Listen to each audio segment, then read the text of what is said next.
Well, thank you for coming. It's an honor to be here at Berkeley to speak on the creation side of things.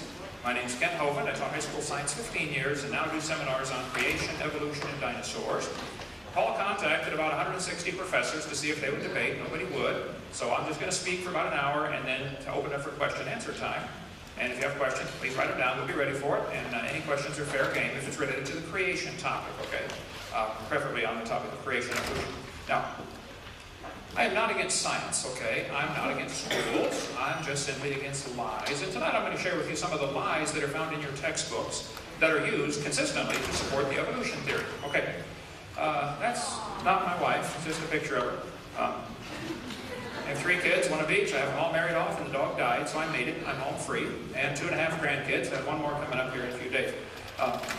And we produce a lot of materials on creation and evolution. None of our material is copyrighted. We encourage people to get them and copy them and give them to your friends and get rid of them. I mean, for sake of time here. There we go. The Bible tells us in the 10 Commandments pretty clearly, thou shalt not bear false witness. Don't lie. Okay? According to the Bible anyway, it's wrong to lie. According to the evolution theory, I can't think of anything that could possibly be wrong because I've often asked people, if evolution is true, how do you tell right from wrong? Make me a list of 10 things that are wrong, and before you make the list, tell me how you decide what goes on the list. Where is your standard to determine right from wrong, if evolution is true? Now, the Bible says very clearly, a false witness shall not be unpunished. He that speaketh lies shall not escape. The Bible talks about people who delight in lies. Psalm 62. These 6 things doth the Lord hate, yea, 7 are an abomination unto him, a lying tongue and false witness that speaketh lies. Okay. The Bible says Jesus holds a vote. You're of your father the devil, and the lusts of your father you will do. He was a murderer from the beginning, and abode not in the truth, because there is no truth in him. When he speaketh a lie, he speaketh of his own, for he is a liar and the father of it. I am convinced, after studying this topic for many, many years, there's an awful lot of good science in these science books, but there are some lies mixed with them. I'm not against the science. I'm against the lies, and that's what I want to talk to you about tonight. Now, in my first 3 tapes of my seminar series, I tell how students are being lied to about the Big Bang. It didn't happen. They're being lied to about the age of the Earth. The Earth is not billions of years old. They're being lied to about the cavemen. There's never been a caveman, unless you mean Osama bin Laden. And they're being lied to about the dinosaurs. They did not live millions of years ago. Here, I typically spend 3 hours. I'm only going to spend 1 tonight, talking about some of the lies in the textbooks. 25 of them. There are probably 80 that need to be discussed. Disclaimer here, I'm not trying to get evolution out of the schools. I'm really not. I'm not trying to get creation into the schools. I just want the lies out of the books. That's all. I'm sick and tired of paying for lies. Now, my mother retired from teaching public school. She's been in heaven for 7 years now. My brother retires this year after 34 years of teaching public school. There are many good teachers in the system. Dan Woods was a high school principal for 11 years and a science teacher for 6 years. He and his wife are now on my staff at Dinosaur Adventureland in Pensacola, Florida. There are many good teachers in the system. I agree. Is there anybody here that thinks teachers or textbooks should be allowed to deliberately lie to students for any reason? I think that'd be okay. All right. Wisconsin has a law that requires textbooks to be accurate. So does Alabama. Textbooks shall be adequate and current. Okay. Texas says instructional material shall be factual. Okay.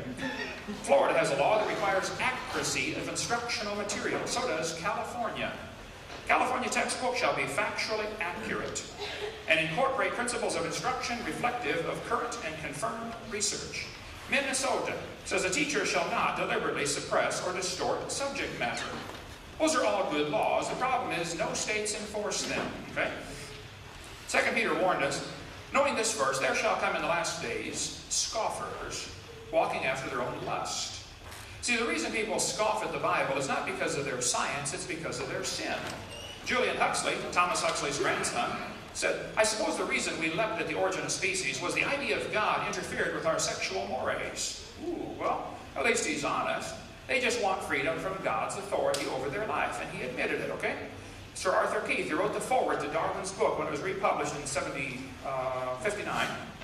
Keith said, evolution is unproved and unprovable. We believe it because the only alternative is special creation, and that is unthinkable.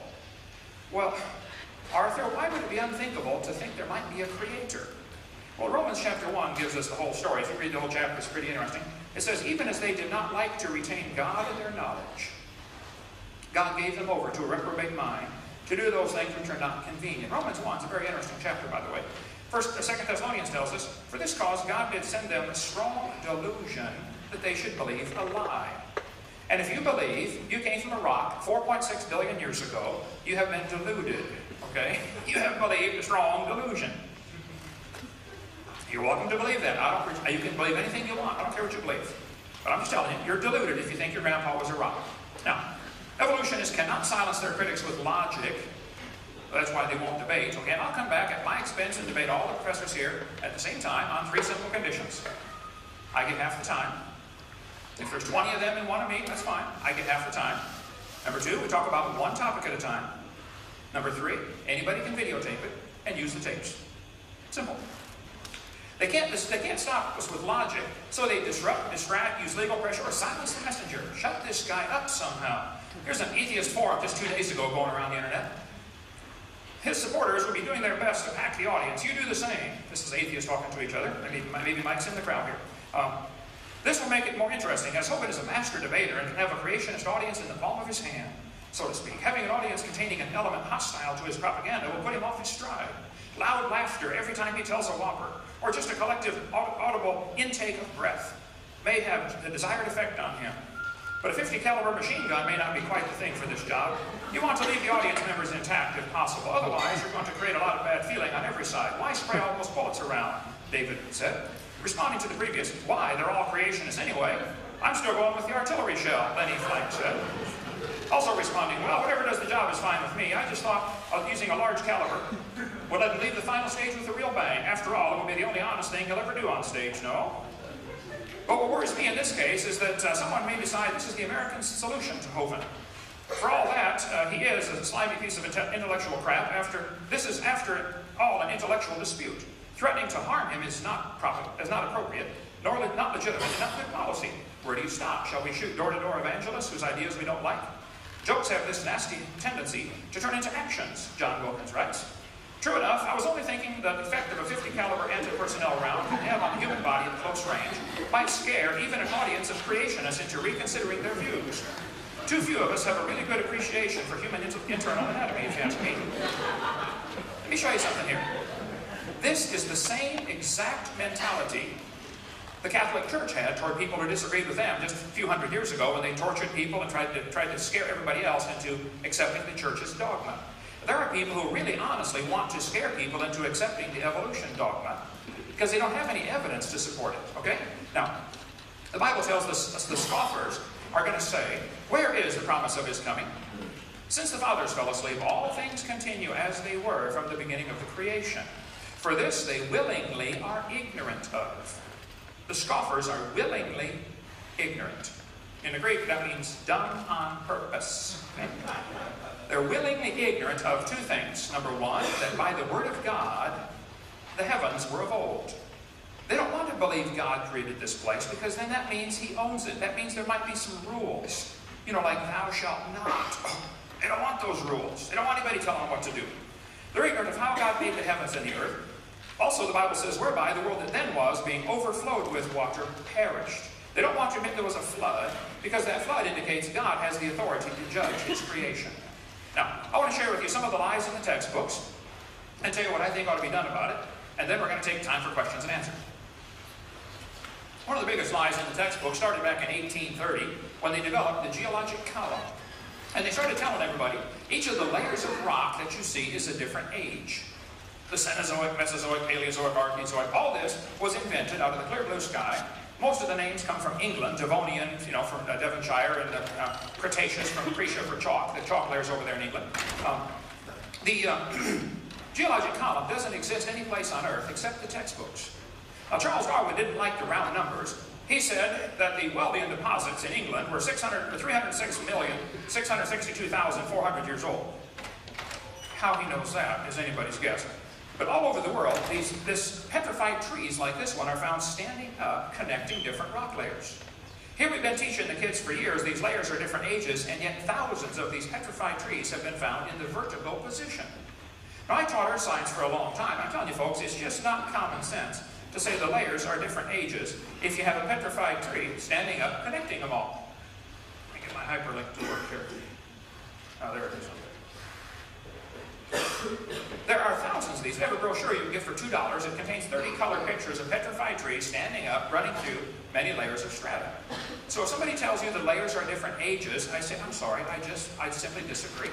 The way science is supposed to work, you get a theory, and then somebody says, hey, here's my evidence for the theory or against the theory. All right? There is ample evidence against the theory that the layers are different ages. This has been known for centuries, that petrified trees exist in the vertical position, connecting layers that are supposedly millions of years different in age. So, I disagree when somebody says the Earth, the layers are different ages. Now, this is, though, what all of the evolution theory is based on. This geologic column simply does not exist. It's one of the lies in the textbooks. 80 to 85% of Earth's surface does not even have 3 geologic periods appearing in correct consecutive order.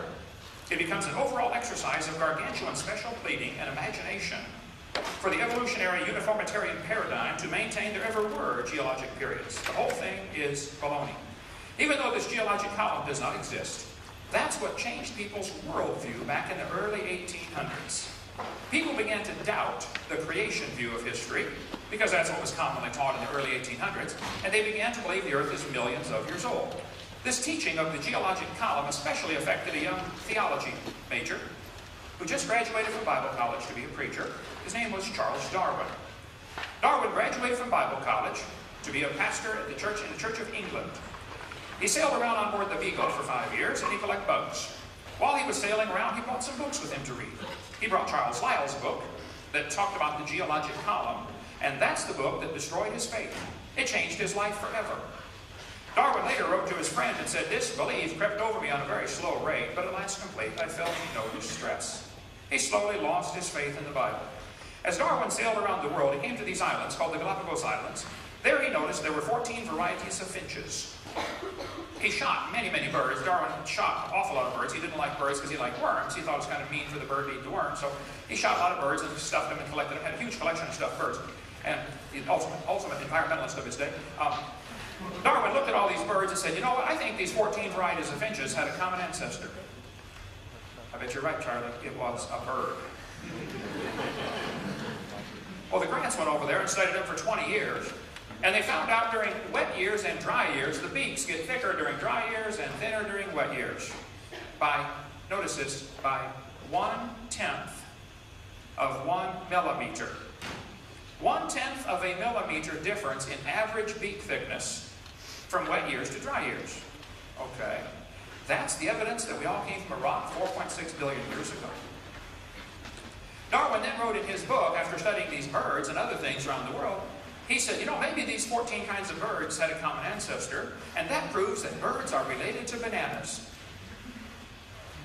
You say, oh, he didn't say that. He certainly did. Page 170, it's a truly wonderful fact that all animals and all plants throughout all time and space should be related to each other. Just because you see 14 kinds of birds, that doesn't prove birds and bananas are related, for heaven's sake, okay? Charlie observed what is sometimes called microevolution. I object to the term. I don't think they should use it, but they do, so I'm going to explain it, okay? Microevolution tells us you can see a variety in the dog kind. Dogs produce a whole variety of offspring. This is observable, it is scientific, it is scriptural, it's just a plain fact, okay? It happens. Nobody with half a brain would question that. The question is, does it go any farther than that? You may get a big dog or a little dog, but you will get a dog every single time. And it could very well be that the dog, the wolf, and the coyote had a common ancestor. Nobody would argue with that, even though they're 3 totally separate species. I have 5-year-olds do this all the time in the audience. I say, okay, kid, here's a dog, a wolf, a coyote, and a banana. Which one is not like the others? Just about without exception, they can figure it out. Okay, it's the banana. National Geographic says, the evolution of dogs, yes, wolf to wolf. Nobody is arguing with that, but that's not really evolution. The Bible says they're going to bring forth after their kind. So the question is, can they bring forth? And the dog and the wolf can mate and bring forth. They're the same kind. The dog and a banana cannot. They are not the same kind, okay? This word evolution has 6 meanings, and if you're going to discuss evolution, it's extremely important you define what you're talking about. The first meaning of the word is cosmic evolution, the origin of time, space, matter. Before you can have a coherent theory of evolution, you have to have something that explains where did time, space, and matter come from. They all exist. They seem to be a continuum. You can't have one without the other. If you had matter but no space, where would you put it? If you had matter and space but no time, when would you put it? You have to have time, space, matter simultaneously. The Bible explains that in 10 words. In the beginning, there's time. God created the heaven, there's space, and the earth, matter. 10 words. I have to just simply take by faith, God did this. The evolutionist believes they just happened. They have the exact same problem the creationists have. See, that's why I say both creation and evolution are religious. You have to believe in this one. Secondly, we have what's called chemical evolution. I've never had an evolutionist discuss this one, or even address the topic. But if the Big Bang Theory says, well, the Big Bang produced hydrogen and maybe some helium, how did we get all these other elements? You want me to believe that uranium evolved from hydrogen? That's, oh yeah, it happens in fusion in stars. You can't fuse past iron. And even if you could, you still got a serious chicken and an egg problem. Which came first? The stars to make the elements, or the elements to make the stars? You got a real serious chicken and egg problem here. Thirdly, plus it's not observed. It's purely theoretical. They can believe that if they want, which is my point. This is a religion that it happened. It's not science. Thirdly, we'd have to have stellar evolution. The stars would have to evolve. We never see stars forming. We see a few spots getting brighter, and they right away say, oh wow, star forming. Oh, duh. Freshman law student can tear that one apart. You see a spot getting brighter. It could be dust is clearing in front of a star already existing. It could be a supernova getting ready to happen. The stars do blow up, you know, and they get brighter before that happens. And there are all kinds of laws, like Boyle's gas law, that would prevent a star from forming from a dust cloud. There's no scientific physical evidence of how this can happen, but they have to have it happen. After all, there's enough stars out there that we know about that everybody on Earth can own about 11 trillion of them to yourself. That's the current estimate as of last year. So how did the stars all get there? Fourthly, there's going to have to be organic evolution. Somehow life has to start from non-living material. The evolutionist is still stuck 200 years behind the time, believing in what's called spontaneous generation. They may give it a fancier name now, but it's still the same thing, life from non-living material. How did it happen? You can believe anything you want to believe, but I want to see scientific evidence. One guy said, well, what if scientists produce life in the laboratory someday? I said, well, they're nowhere close, first of all. And if a bunch of intelligent scientists get together and produce life, then that would prove it takes intelligence to make life, which is what I've been saying all along. It would prove creation, not evolution. Fifthly, we have what's called macroevolution. This is where an animal changes from one kind into another. Nobody's ever seen that. Lastly, we have what's called microevolution. And again, I object to the term, but they use it. So this one happens. The first five are purely religious. And if you want to believe those, that's fine. Honestly, I don't care what you believe. But don't call it science. And don't make me pay to teach that to the next generation of kids like that's part of science, because it's not. But the textbooks are constantly changing the meaning of the word. They say evolution has changed over time. I agree, I have. Now watch this. In other words, living things have changed over time. Oh, wait, now hold on a minute. Are you going to skip over the first four? Are we just going to assume that these happen because, you know, this is a major, serious jump in their theory. They don't have a coherent theory back to a beginning. Then they say, evolution is a change in species over time. Well, now they're right down to what I believe in. I believe species can have lots of varieties within that kind, but that's not really evolution. That's a lie. They're wanting you to believe all 6 parts to that theory by only giving you evidence for number 6. People say, well, couldn't macroevolution just be micro over longer periods of time? No. The central question of the Chicago Conference was whether the mechanisms underlying microevolution can be extrapolated to explain the phenomena of macroevolution. The answer can be given as a clear no. It's not going to happen, okay? Variations certainly happen, but they're limited. Farmers have been trying to get bigger pigs for a long time, but they'll never get a pig as big as Texas. There's a limit in there someplace, okay? Roaches become resistant to pesticides, but they will never become resistant to a sledgehammer. There's a limit, okay? People say, don't bacteria become resistant to drugs? Well, just hold on a minute. Dr. Spetner points out this based on a misunderstanding. The mutations that cause antibiotic resistance still involve information loss. For example, to destroy bacterium, the antibiotic streptomycin attaches to a part of the bacterial cell called ribosomes. Mutations sometimes cause a structural deformity in ribosomes. Since the antibiotic cannot connect with the misshapen ribosome, the bacterium is resistant. But even though the mutant turns out to be beneficial for the moment, the mutation, it still constitutes a loss of genetic information, not a gain. No evolution has taken place. The bacteria are not stronger. In fact, under normal conditions with no antibiotic present, they are weaker than their non-mutated cousins. It's like if somebody's going through the countryside handcuffing everybody and hauling them off to prison and going to kill them. But you don't have any arms, so they can't handcuff you. So you survive. Oh wow, beneficial mutation. Well, duh. It might be beneficial for the moment, but you get back in the population with the working folks and you're going to be at a disadvantage. So don't tell me this bacteria becoming resistant to drugs is an example of a process that's going to turn a rock to a human over 4.6 billion years. You're dreaming, okay? You're in la-la land, okay? Mutations always produce the same kind of plant or animal. That's not real evolution. The information for the variety has to already be in the gene pool. No new information is ever added. The gene pool of the new variety, like the Chihuahua, is actually more limited than before. What they've done with dogs, they select a certain slice of the gene pool to survive. You know, big dogs or little dogs. That's not evolution. It's selecting pre-existing information. That's all it's doing. And how long would the Chihuahuas last in the real world? Turn them all loose into the woods and watch what happens. Yep, go ahead, make my day. Genetic information is lost when you get a variety, it's not added. Real evolution would require increase in genetic complexity. I believe it was Richard Dawkins who was asked the question, I got the videotape of it. He was asked the question, can you think of an example of a mutation that increases genetic complexity? He was totally silent for 19 seconds. Finally he said, shut the tape off, please. He couldn't think of one. There aren't any. There are no mutations that increase genetic complexity. You might shuffle genes around, but you're not adding new genetic material. I grew up in Illinois, corn country. They've got a lot of different kinds of corn there. But I tell you what, folks, you can crossbreed your corn from now to the cows come home. You'll never get a hamster or a whale or a tomato to grow on your corn stalk, okay? There are a variety of dogs, nobody questions that, but they're still a dog. This Irish textbook calls it divergent evolution. Oh, come on, don't give it a fancy name. It's still a dog. It's a dog kind, and it's obvious to a 5-year-old it's a dog kind.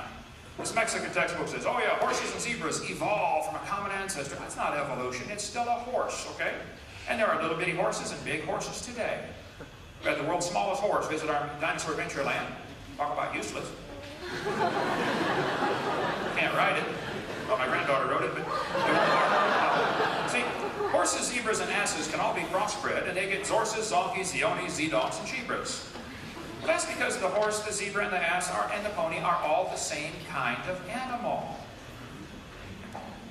And anybody with even part of a brain ought to figure that one out. Here's a herd of zebroids running around. Now, in the last 100 years, the Kentucky Derby has gone from an average winning speed of 127 seconds to 123 seconds. Now, even in the old days, they had some pretty low times turned in. How much money would you guess has been spent on selective breeding trying to win the Kentucky Derby? Like millions and millions of dollars, am I right? I don't know if they reached the limit for horse speed or not, I don't know. But I suspect they're getting fairly close to the limit. If you really want to win the Kentucky Derby, why don't you breathe wings on your horse and fly around the track in 12 seconds? My whole point is, sure, variations happen, but there are limits to the variations. Why the evolutionists can't see that, I don't know. They want to think there's enough variety available that a rock can turn to a human over 4.6 billion years. There's a variety of cows. They might have had a common ancestor, a cow. There's a variety of chickens. This is a magazine where you order chickens. What kind you want to get?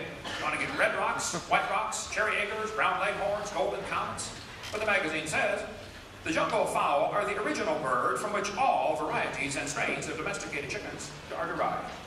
Did you know all the chickens had a common ancestor? It was a chicken. There are 8 kinds of bears in the world. They might have had a common ancestor. I don't know. But they're still a bear. And it's obviously recognizable as a bear. Broccoli, cauliflower, cabbage all have a common ancestor. A plant. That's not proof we came from a rock. Here in California, they graft English walnut trees onto black walnut stumps. They do these by the millions all over the place. Well, that's because the English walnut tastes better and it's easier to crack, but the root system rots easy. And with the hard pan out here, they get a lot of water stays in the soil. The black walnut system is much better root system, but the nuts are hard to crack and they don't taste as good, so they graft them together. Well, you can graft them together because they are the same kind, okay? You could never graft an English walnut tree onto the back of a turtle. See, that's the point that I don't know why evolutionists can't get that. The Bible says they bring forth after their kind. That's all we have ever observed. Now, if somebody wants to believe, capital B, believe something was different long ago and far away, okay, you believe what you want, but it's no longer science. There's no scientific evidence to support evolution except known lies, okay? If real evidence exists, I would like to see it. But I'm sick and tired of paying for lies to be taught. Suppose I had a theory that the moon is made of green cheese. That's a dumb theory, but there's no law against having dumb theories. It's a good thing, right? Then suppose I said NASA proved it when they went there in 1973 on a secret mission and drilled a hole and found the moon is made of green cheese. Well, see, now we got a problem. I have a dumb theory, which is fine, but I'm using lies to support my theory. Oh, now that's not fine. And tell what's worse. Obviously, anybody can have a theory that they want, but it's wrong to lie about my evidence to get people to believe me. And it's worse to get paid by tax dollars while I lie to support my theory. So if you have some evidence for evolution, I want to see it. I really do. But I'm going to show you some things in your books that are just plain lies, and I want those taken out of the books. Then if you end up not having any evidence for your theory, well, I'm sorry, get a new theory. That's the way science works, okay? You get a theory, you give evidence for it. If you don't have any evidence, you throw it away and get a new theory. It would work that way, and it does work that way in everything except when it comes to evolution. They don't want to throw that theory out because that's the only way they can get rid of God. They say, we've got evidence from fossils. This is silly. Anybody with half a brain can tell you absolutely no fossils could possibly count as evidence for evolution. No fossils count. In a court of law, they'd laugh at you. You bring some bones in. Hey, Your Honor, these ancestors are these bones are the ancestors of everybody today. Well, duh. You don't know those bones are the ancestors of anybody. You can't prove those bones had any kids. And you sure can't prove they had different kids. Now, if you want to believe those are the ancestors of somebody, okay, now you're off to religion, not science. And you ought to keep your religion at home. Don't bring it in school at taxpayer expense. Evolution is dead. Some followers have a hard time letting it go, and they're actually willing to lie to you to make you think everything's fine. Oh yeah, he never looked better. Pulse and heart rate look good. No, he looks fine, folks. No, it's a dead theory, okay? There's no evidence for it. Okay, textbooks say, well, the fruit fly's evidence for evolution. They put those flies in the laboratory and nuked them and microwaved them and x-rayed them and did all kinds of neat things to the flies, and they got some really weird mutations. They got flies with curled wings. They fly around, bzz, bzz, bzz, bzz, couldn't go anywhere. Flies with no wings. It's not a fly, it's a crawl. They said, boys and girls, fruit flies refuse to become anything but fruit flies, under any circumstances yet devised. Good observation. So, all mutations observed produce flies that were inferior to the original fly. Good observation. But the conclusion they come to then is, fruit flies must have evolved as far as they can go. Well, duh. There's another conclusion, you know. Maybe fruit flies are doing fine till you guys got a hold of them in your laboratory. Maybe God made them right to begin with. Is that even something you could consider as an option? This guy said, flies in the north have wings 4% larger than flies in the south, and that proves evolution. Darwin is as fit as ever. An adaptation at breathtaking speed. Wow, wings 4% larger. That's the evidence? Are they desperate or dumb or blind, or what's the problem here? Then they tell the kids, we're going to learn to think critically. Boys and girls, do you think humans are still evolving? What kind of question is that? That's one of those questions like, have you stopped beating your wife yet? Wow, now let me think. If I say yes, I'm admitting I did. If I say no, I'm still doing it. Hey, did you know it is possible for the question to already have a built-in assumption? The question already has an assumption built in. That's not a fair question. And it's certainly not a question to learn to think critically. That's a Soviet-style indoctrination type question. I would answer this and say, teacher, this question is poorly written. It assumes evolution has happened when it has not. It's like asking the question, why are elephants orange? Well, that's a tough question. Why are they orange anyway? They're not orange. And when they say, do you think humans are still evolving? In other words, you have to believe in evolution to even answer the question. So some kid's going to do this for homework tonight and get it counted wrong next time they meet for class because he doesn't believe evolution even happened. Then they say, how might the dinosaurs' body heat problems have led to their extinction? They got two assumptions in that one. How do you know they had body heat problems, and how do you know they're extinct? You can't prove the extinction of anything. Well, unless you're all places at all times at the same time. Watch video number 3 about dinosaurs. They say, we've got evidence from homologous structures. Oh, what is that? Well, they'll say, boys and girls, you have 2 bones in your wrist, the radius and the ulna.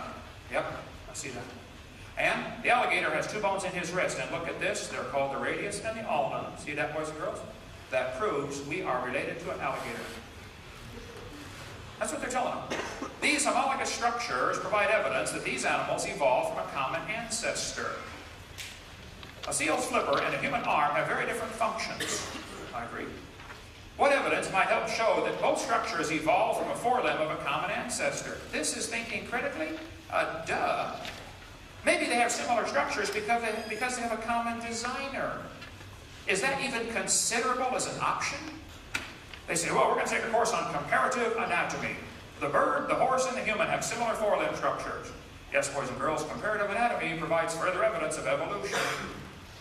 The commonalities suggest these animals are all related. They probably evolved from a common ancestor. This is a lie. They probably have a common designer. The forelimb of animals is amazingly complex. If you could get a machine to do what your arm does, you'd be a wealthy person. The human arm and forelimb and wrist are incredibly complex.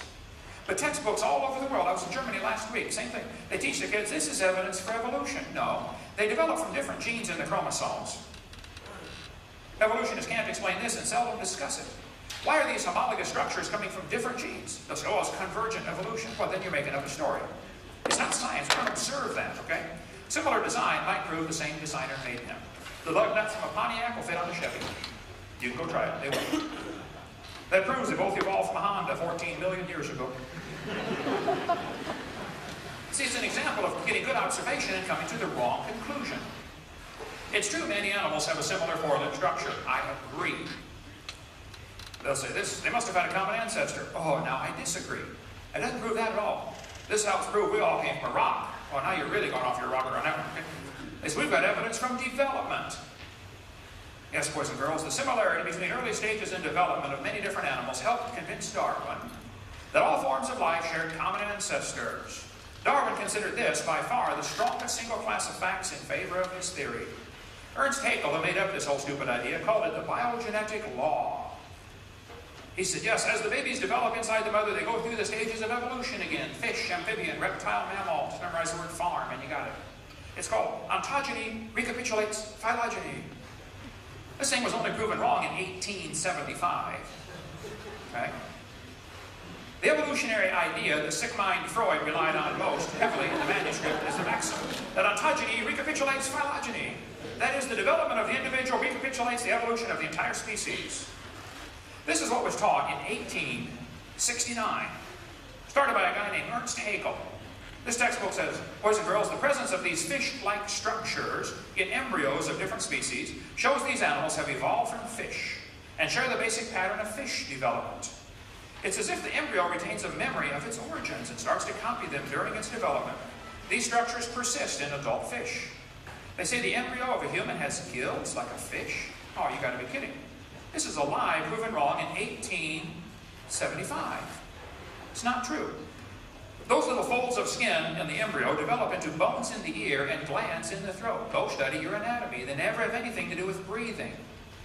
I've seen people that have 5 or 6 chins and they can't breathe through any of them but the top one, okay?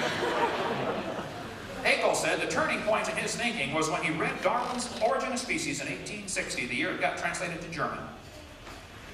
Haeckel wanted to find some evidence for evolution. He liked the theory. A lot of people do because it, gets rid of God. So Haeckel said, we got to find a way to get some evidence for this theory. 9 years later, there still was no evidence. So Ernst Haeckel decided to help out. He was an embryology professor at the University of Jena. He had access to drawings of embryos of all kinds of different animals. That's what he taught. So he faked his drawings. He took a human and dog embryo and changed them and made them look alike. He made fake drawings of these embryos of all different animals. Here is a chart that Haeckel used. He traveled all over Germany and just about single-handedly converted the Germans to believing in evolution with his fake drawings. Now, here's the top. On the top is Haeckel's drawings. Underneath are actual photographs of those creatures. I guarantee, Paul, are they still teaching the embryology at Berkeley here as evidence for evolution? I don't know. Does anyone have a biology text? Anybody have a biology textbook? Biology textbook? I'll give it back. See if they're still teaching that. Okay? Well, 2 years ago they were. Right? 2 years ago they were. Was it the standard text? In the standard text here at Berkeley, embryology is evidence for evolution. They don't do it. They don't teach that. It's wonderful. Haeckel was tried by his own university. 6 professors held a trial.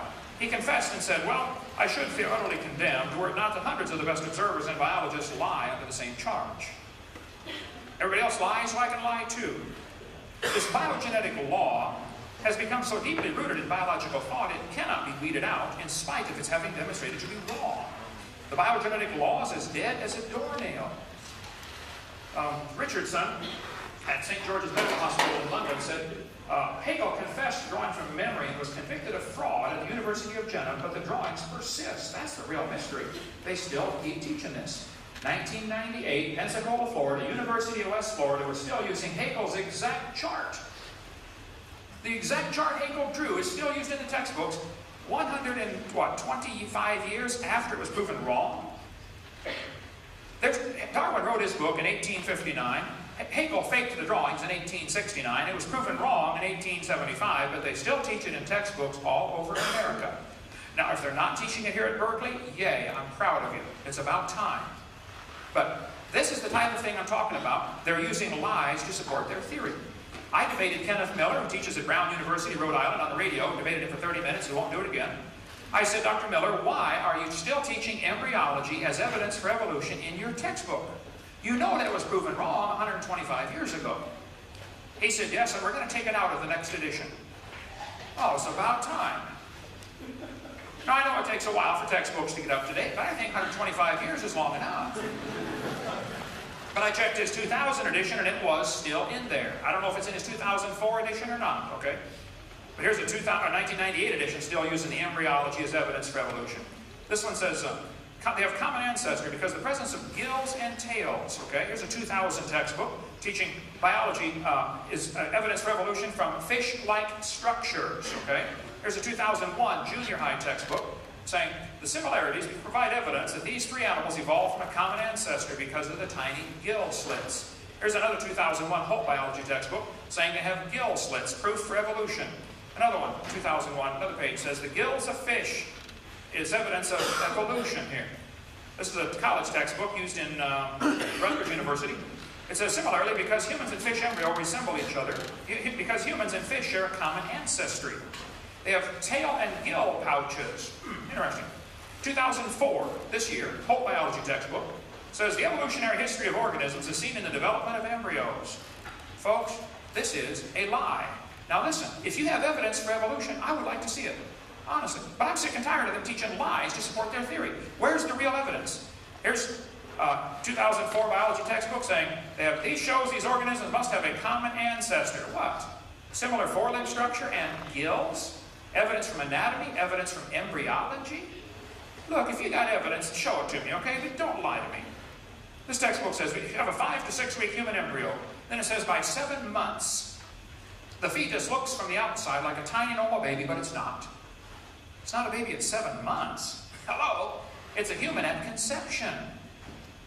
34% of babies born at 5.5 months will survive. There's a 21-week-old baby in development holding a doctor's finger while he did surgery on the baby before it was born. The angel of the Lord said, behold, thou art with fetus. No, I believe he said you with child. Didn't he? Yeah. Let's see, Scott Peterson is accused of murdering his wife and unborn child. Well, Paula, you hypocrite. You're in favor of abortion, and yet when you want to get Scott Peterson for murder, you say it's an unborn child, don't you? Why do they keep this in the textbooks? That's the only way to justify abortion. There's no other scientific evidence to say, well, it's not a human. It's just a fish or an amphibian or a reptile. Why is it when you destroy an eagle's egg, you get a $10,000 fine? Is that obviously a baby eagle? Oh, no, it's just an egg. It's not an eagle yet. Oh, duh. This textbook says, humans have an appendix that is vestigial. You don't need it anymore. That's a lie. You need your appendix. It's part of your immune system. That's been known for years. The appendix is one of the sites where immune system responses are initiated. Now, if you do have your appendix taken out, you can still live, I understand, okay? But you got a much better chance of getting quite a few diseases. You can live without both your arms and both your eyes and both your legs and both your ears also. It doesn't prove you don't need them. The argument for saying, well, you don't need it, therefore it's proof for evolution, that's a stupid argument. Now, come on. Okay? That's losing something, not gaining something. This textbook says, the whale has a vestigial pelvis. Many organisms retain traces of their evolutionary history. For example, the whale retains pelvic and leg bones as useless vestiges. The National Center for Science Education, right here in Berkeley, California. Dr. Jeannie Scott is the president now. Well, she came tonight. She was invited. I want to take him to lunch today. Honestly, I'm a nice guy. We had lunch, it was a good time. Okay, yeah. Andrew Carnegie left a bunch of money behind to start this organization purposely to keep evolution in the schools and keep creationism out. Here's the homepage of the National Center for Science Education. Skip's right back there. He works there. You can verify this. Welcome to the homepage of the National Center for Science Education. We are a nonprofit, tax-exempt membership organization working to defend the teaching of evolution against sectarian attack. We are a nationally recognized clearinghouse for information and advice to keep evolution in the science classroom and scientific creationism out. That's why they exist. That's perfectly fine, if they're not using tax dollars to support this agenda. Here's a brochure put out by the National Center for Science Education in the storefront building right there in downtown Berkeley, a few blocks from here. They say, is this how the whales evolved? From bossy to blowhole? Did a cow evolve to a whale? Oh, there's only a few differences between a cow and a whale, you know. The reference is now actually in Oakland, just for... Oh, it's in Oakland now. Okay. I'll change that. Fix it for Oakland. Okay. Yeah. Whales have a vestigial pelvis and leg bone that serve no purpose. They have hind limb bones that have no function. Just imagine whales walking around. It's true. Well, these are the bones they're talking about right there. Just about all large whales have these bones in their abdomen. Just imagine the whale walking around. You know, I have tried to imagine it, and I just can't. Yep, here it is. The whale's pelvis is located far from the vertebra and has no apparent function. The whale's pelvis is evidence of its evolution from four-legged land-dwelling mammals. Folks, this is simply a lie. Those bones in the whale's abdomen are special bones that have special muscles attached to that allow the whales to reproduce. Whales are pretty big, you know. They just simply can't have more baby whales without a little assistance from these special bones and special muscles. Now, anybody that's telling you the whale's pelvis is evidence of evolution is either ignorant of whale anatomy or they're lying trying to support a theory. But it's not true. That page should be torn from the book. They say, these structures are considered vestigial. Yes. For example, hind limbs of whales are vestigial structures. This is a 2004 textbook. This author is ignorant of whale anatomy or lying to you. Probably just ignorant. Ignorance I can understand, okay? But fix it. There are no vestigial structures, and if there were, that's the opposite of evolution. That's the opposite of evolution. We can talk a long time about whales if you like. Bring that up during Q&A time. We'll talk about all that. You name your whale. I'm ready for it, okay? There's no evidence. And again, the fossil evidence wouldn't count at all. Okay? We got stuff on all of them. I have a 15.5-foot python snake skin in my museum. If you look down at the south end of that snake, you will see it has two little claws attached to two little tiny bones going up inside the snake's body. The textbook says, boys and girls, these are rudimentary hind legs of a python snake. Reduced hind legs. There we go. This is simply a lie, okay? Those little claws are used in mating. The snake doesn't have any udders, okay? And he can't talk and say, scoot over, honey. This has nothing whatsoever to do with evolution. This again, somebody's ignorant of snake anatomy or they're lying to you, trying to get you to believe a theory. Now, if you've got evidence for evolution, show me. But quit lying about this stuff, okay? This one says, humans have a tailbone that is of no apparent use. This is vestigial tailbone in humans. Vestigial structures can be viewed as evidence for evolution. Organisms having vestigial structures probably share a common ancestry. This is a lie. There are 9 muscles that attach to the tailbone, without which you cannot perform some valuable functions. I won't tell you what they all are, but trust me, you need those muscles. And I've told people for years, if you think the tailbone is vestigial, I will pay to have yours removed. Okay? Bend over. They say, well, this baby's born with a tail. Look at that right there. That's not a tail, okay? There's no bone, no cartilage. It's not even lined up with the spine. It's a growth in the skin. It's simply fatty tissue. It's not a tail. Don't tell anybody it is, okay? This guy says the coccyx is a small bone at the end of the human vertebral column. It has no present function. And it's thought to be the remainder of bones that once occupied the tail of a long tail of a tree-living ancestor. This is simply a lie, folks. A tail would be very handy to have, right? Now, if there's evidence for evolution, I honestly would like to see it. I've been offering $250,000 for evidence for evolution. Now, people will pick on the creation theory and say, well, how can you get those animals on the ark and blah, blah, blah. You can pick all you want. But listen, I'm not asking for the creation theory to be taught at taxpayers' expense. They are asking for their religion to be taught at taxpayers' expense. So the burden of proof is on the evolutionist, not on the creationist. We don't have to prove our theory. If all the taxpayers start paying for it, then we'll have to prove our theory. Meanwhile, burden of proof's on you. So I'll take any questions. If you think there's some evidence for evolution, I would like to see it. We're going to have a short break here, give you a chance to go potty, get a drink. But if you have some evidence, honestly, I would like to see it. Okay? But this it almost always degenerates into an ad hominem attack on me. I'm not the issue, okay? Where's the evidence for evolution? Because that's the theory being taught at taxpayer expense, okay? Thank you. My name is Josiah. I'm an astrophysics student. My question is, can you give a scientific definition of a kind? Not examples of what different kinds are, but as definition that can be applied universally. Well, the Bible says if they can bring forth, they're the same kind. I don't know that I could define exactly where the kind border is in every place, but keep in mind, the question is a little off topic because the creationists are not asking for their view to be taught. The evolutionists are asking for their view to be taught. And I think it's obvious to anybody involved in any genetic experiment or anybody breeding cows or corn, there are limits to the variations, which is what I brought out. So I don't think the burden of proof is on the creationists to necessarily prove what a kind is. However, with keeping that in perspective, the burden of proof is on the evolutionist. Now, I think that since the Bible says if they can bring forth, that is, reproduce, they're the same kind. It could be that animals have diversified, like Alaska rabbits and Florida rabbits can no longer interbreed. Okay, but they're still obviously the same kind. They could originally interbreed. So I will say the definition of a kind is those that in the original creation, 6,000 years ago, were able to cross, to mate and bring forth. Rabbits can mate and bring forth, but they can't mate and bring forth with a dog or an elephant or a whale or a banana. I think in 99.9% of the cases, it would be obvious to a 5-year-old which animals are the same kind. There may be a few tough cases, understand, and that's a good place for biology to do research. But the fact that there are a few places that creationists may not be able to define does not prove we all came from a rock 4.6 billion years ago, to keep it in perspective. So I guess the best answer I can give is the Bible says if they can bring forth, they're the same kind, if they originally were able to bring forth, okay? Go ahead. Yes, sir. Hi, my name is Stephen Getz, and I'm an economics and history major. And I was interested in your response to this. Your main approach seems to be from a public policy perspective, insofar as you believe that evolution is given an unfair advantage in public schools and creationism is not. Oh, no. Let me take one part of this question at a time, so it doesn't get too convoluted. As far as public policy, I'm just simply saying it ought to be not only public policy, but common sense. We shouldn't lie to kids for any reason. So, no, it's not a matter of, I think, creationism is not giving a fair response.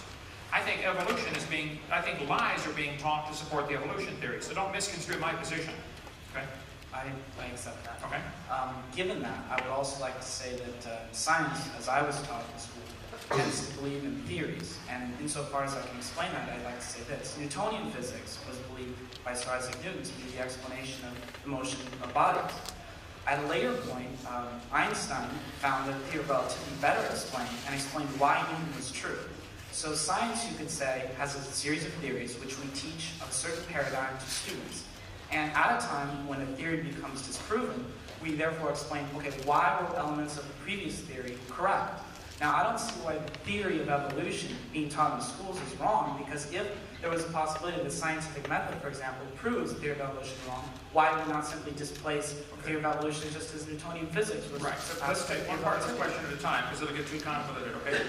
I did not say that evolution should not be taught. I said lies should not be taught. My whole point was, the evidence for evolution is all lies. Stop teaching the lies. I never said evolution should not be taught. So you're building what's called a false dichotomy here. It's not the choice there, okay? But how's it a lie? I know, I didn't say evolution's a lie. No, I said how is the evidence a lie? the evidence as I showed you tonight, the gill slits, everything Those I aren't showed. lies, those are theories. Like, I don't get why you call it a lie. Like, I don't see how it's called a lie. The textbook teaches the kids that the embryo growing inside the mother has gill slits. Okay? That is not true. That is a lie. Stop teaching that. If they tell you the whale has a vestigial pelvis, it's not needed anymore, that is a lie. Stop teaching that. If they tell you the python snake has vestigial hind legs, it's proof for evolution, that's a lie. Stop teaching that. Now, if you end up with nothing left to support your theory, well, I'm sorry. Get a new theory. That's the way science works, okay? Okay, but I consider a lie an ad hominem attack, which you were saying that you don't approve of. No, I didn't say... Because lie implies intent. You're misconstruing here. I did not say evolution should not be taught. I said they shouldn't use lies to support their theory. How many heard me say making that? a value judgment about what a lie is. Making that value judgment puts you in a position of construing their intent. And by doing that, you're making ad hominem attack. Just logic. I said 5 or 6 times tonight, either this author is lying or he's ignorant about the truth on this. He's ignorant about whale anatomy. How many heard me say that? Okay? He's either ignorant or lying. Either way, it's not true. It ought to be taken out of the book. Your opinion is not true. My opinion's not true.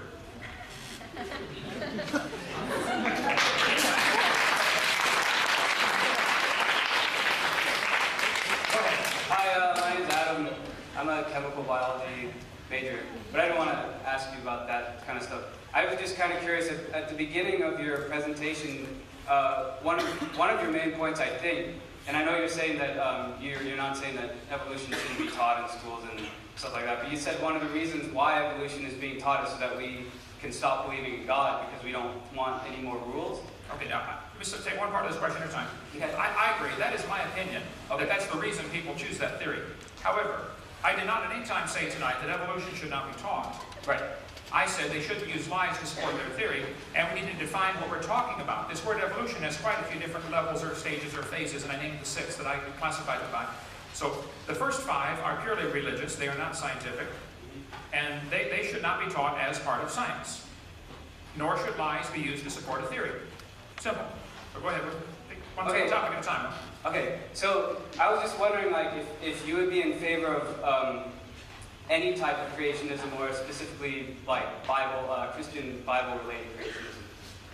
I mean, what if there are other sets of rules, but they don't happen to be the Christian Bible set of rules? Okay, is your question, am I in favor of the Christian set of rules or Bible being taught in schools? Is that what you're implying? No, I'm not even really concerned about whether or not it should be taught in schools. I was just curious about your opinion on this matter. I, without question, believe the Bible is literally true and scientifically accurate. I believe the Bible is right in every respect.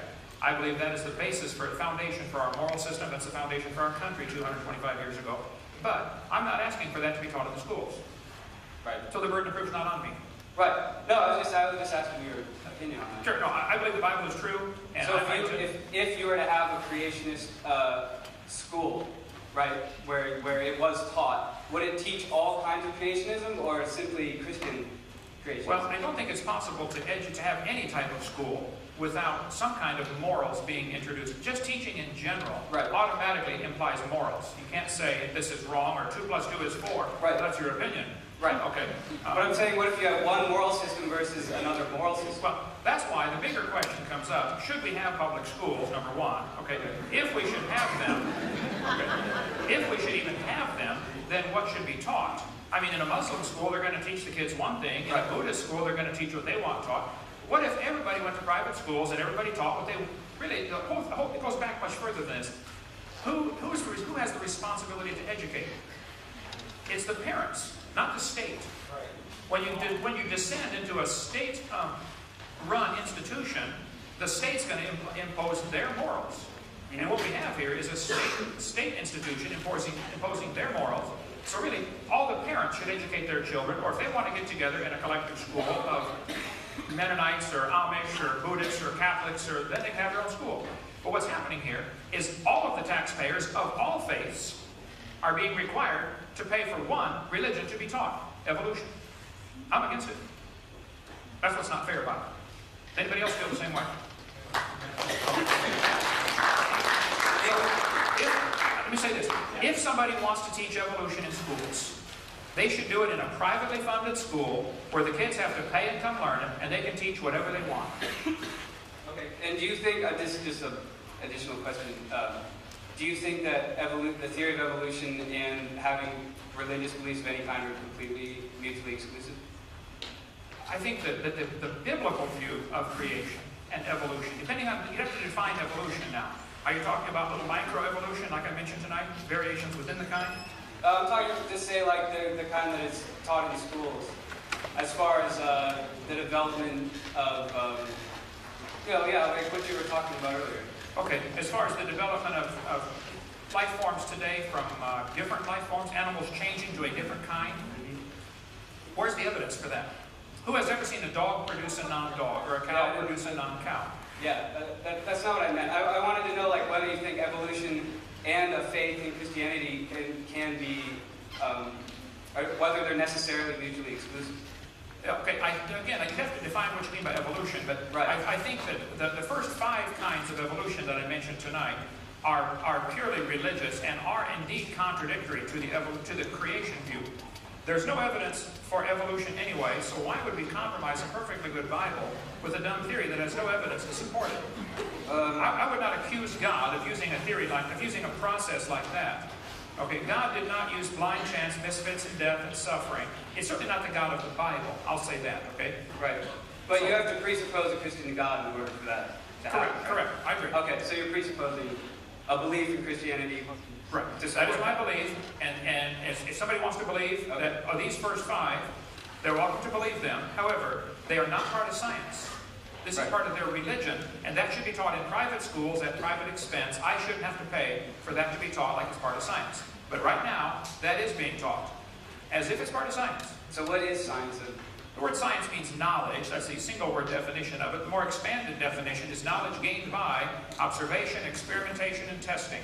You can look it up in any dictionary before, about 10 years ago, when they tried to change it. So knowledge is a way of knowing, you know. Every dictionary for the last 200 years has listed science as knowledge and knowledge gained by observation, testing, and experimentation. We have no testing, we have no observation, we have no experiments to show us dogs can produce non-dogs or dogs came from non-dogs. Now, if somebody wants to believe that, they left science and went to religion, which is fine, but do it in a private school. Okay? Thank you. Skip, I'm so glad you came tonight. I am too. I'm glad you're here too, Ken. Are you really? Are you serious? My name is Skip Evans. I major in anti-creationism at the University of the National Center for Science Education in Hovind, California. I honestly am glad that you came, Ken. And what I'm actually really happy about is to see so many science majors in the audience, because you need to hear his message. You need to know what this man is talking about. Because when you go off and become university professors, you're going to call us up and say, some kid brought this book in written by a guy named Ken Hovind. What is this stuff? You're getting the lesson here tonight. So I really am. I think you should speak at a lot more universities and a lot less churches. Okay. Now, that being said, here's my question. What I have here is a little comic book I'm very familiar with called Big Daddy. Yes, sir. Distributed here tonight. I understand that you helped rewrite it. I did. Jack Chick wrote that originally. He called me and said, would you update this? It's 20 years old. Yes. And what I'm looking at here is a diagram, a very misrepresentative one, but let's ignore that for the time being, of human evolution. And under Lucy, which was an Australopithecine, I believe Afarensis, I think so? Afarensis. Very good. And there's this, I got on my shirt, I cheated. You have to look down and see it. There's a statement here with a little asterisk that says, for details, watch part 2 of the Creation Seminar series video by Dr. Ken Hovind. The caption underneath Lucy says, nearly all experts agree Lucy was just a 3-foot-tall chimpanzee. Could you give us the names of the list of those experts who think Lucy was a chimpanzee? And I mean real experts. I don't mean John Woodmore, who's, obviously a creationist. I don't mean Henry Morris. Hold on a minute now. Who are the experts that think Lucy's a chimpanzee? Did I just hear you say or imply strongly that if you believe in creation, you're no longer capable of being an expert? Is that what you implied? Who are the people who actually studied Lucy, the paleontologists, who concluded that she was a chimpanzee? Okay, let's see. Let me tell you a little bit about Lucy here. Donald Johanson, Australopithecus afarensis, listed as evidence for evolution. You're avoiding the question. Who are the experts that say Lucy is a chimpanzee? No, I'm answering your question, okay? I want to give you the history behind Lucy. I don't want the history. I want you to answer this question. Who are the experts, Ken? Or are you willing to say, okay, maybe we were wrong on this one and we need to go back and correct our little comic book? Let me finish your question, okay? I will answer it. Now, if you want to preach to a crowd, Skip, you got to get your own crowd. See, atheists can't get a crowd like this together, okay?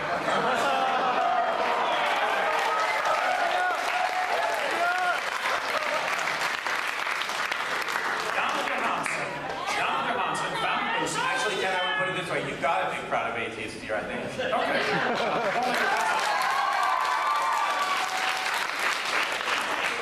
Donald Johanson was sent to Africa specifically to find evidence for evolution. He found Lucy 2 weeks before his grant money ran out. It's a well-published fact. You're wrong. You're wrong right there. You're misrepresented. He didn't go to find evidence for evolution. He went to find evidence for hominids. The National Geographic labeled Lucy's knee. They labeled it Lucy's knee 5 times. It was not Lucy's knee. It's found 1.5 miles away. 200 You're feet wrong away. again. You're distorting the facts. That's not true. When Donald Johanson answered that question, he misunderstood what the question was. Somebody asked him, where did you find the knee? He found 2 knees. A complete knee was found with Lucy. He also found a second one 1.5 miles away. Right. When he answered the question, he thought it was about the second knee, and that's why he said it. This is so documented. It's all over the web. Skip, You keep Skip, repeating the Skip. same stuff over and over again. You totally missed what I said. I said National Geographic labeled that as Lucy's knee, and it's not Lucy's knee. Was Okay, it? so, no, it wasn't. Thank you, sir. Now, let me finish answering your question. No. What did John Johansson say? Did he find Lucy's knee? Did he find a knee with Lucy? Yes He or may no? have, okay? If you find a bunch if you find a bunch of bones in a pile in the dirt, you can't prove any of them came from the same Ken, will animal. you answer the question? I am. Okay. Let's see. I don't want Marvin Lubenow. No. An orangutan foot and a human foot are very different. Answer the question, Ken. Charles Oxnard studied Lucy with a computer multivariate analysis. He measured every bone, the length, the width, the height, the density, the circumference, did a comparison, and he said, the various Australopithecines are indeed more different from both African apes and humans in most features than the latter are from each other. He said it's not a missing link. And his study has been rejected by all of the paleontologists who are qualified to answer it, have rejected his study. Now, we've got one guy. Who are the others? One thing at a time. Nearly all experts. Who are the rest of them? One thing at a time. Which is why I'm glad to do a debate, but I want one topic at a time. Okay. You said, answer the question.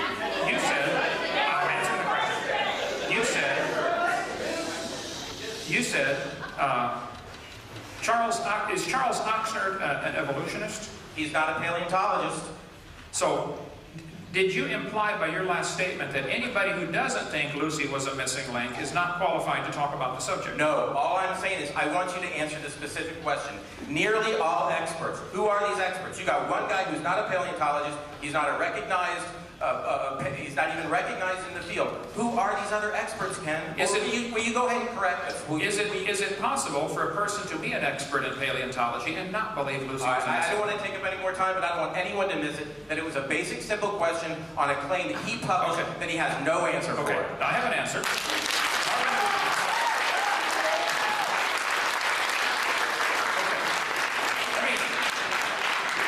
Let me point out a much bigger, overarching picture that everybody's missing here. We're going to lunch, okay? Listen. Lucy consisted of bones found in the dirt. As I said earlier in my presentation this evening, no fossils count as evidence for evolution. You don't know they had any kids. You find a pile of bones in the dirt, it would be impossible for you to prove Lucy was the ancestor of anybody. All you know is you found bones in the dirt. You can't prove it had any kids whatsoever. And if you want to take that to a court of law and say, that's the ancestor of humans today, you're silly, okay? It's not, you can't prove it's the ancestor of anybody. That just shows the desperation. People are so desperate to believe their grandpa was a monkey. Okay, well, you believe that if you want. But that's not common sense. So, Skip, I will take that into consideration. There may be, maybe it should not say most experts, maybe it should say some experts. I'll consider that, thank you. Yes, go ahead. Hi, my name is Andy Greenstein. I'm a second-year NCB grad student here. Okay. I think that your disbelief of evolution is really correlated very strongly to your sort of lack of any concrete biochemical or genetic evidence. You completely ignored the area of genetics and genomics. Wait. One topic at a time, okay? Okay. Let's just take this slowly here. Right. You want to say, my rejection of evolution. I don't reject evolution. I accept microevolution. I think it's a lousy term. I think variations happen. Sometimes some pretty bizarre variations. Great Danes and Chihuahuas, if you want to call that evolution, I agree, that happens. Now, I reject anything that's not scientific. We don't have any scientific evidence that a dog ever came from a non-dog. So, you need to define what you mean by evolution. I don't reject evolution. How about your statement that genetic information is never introduced into the gene pool? Could you just make that statement again? I said there's no new increased genetic complexity. Do you know of any examples where a mutation or evolution has happened that has resulted in an increase in genetic complexity, which would create a new kind of animal? Give me your example. Yes, I do. There's a couple. The first of all is a transposon. It's a genetic element that's mobile between species. They exist in corn, they exist in bacteria, and they often include functions like beta-lactamases. Beta-lactamases are new enzymes that bacteria never had, but are now introduced to break down penicillin. It's a new function, it's introduced by a mobile genetic element, and it adds a level of complexity. The second Wait, example it's introduced. How is it introduced?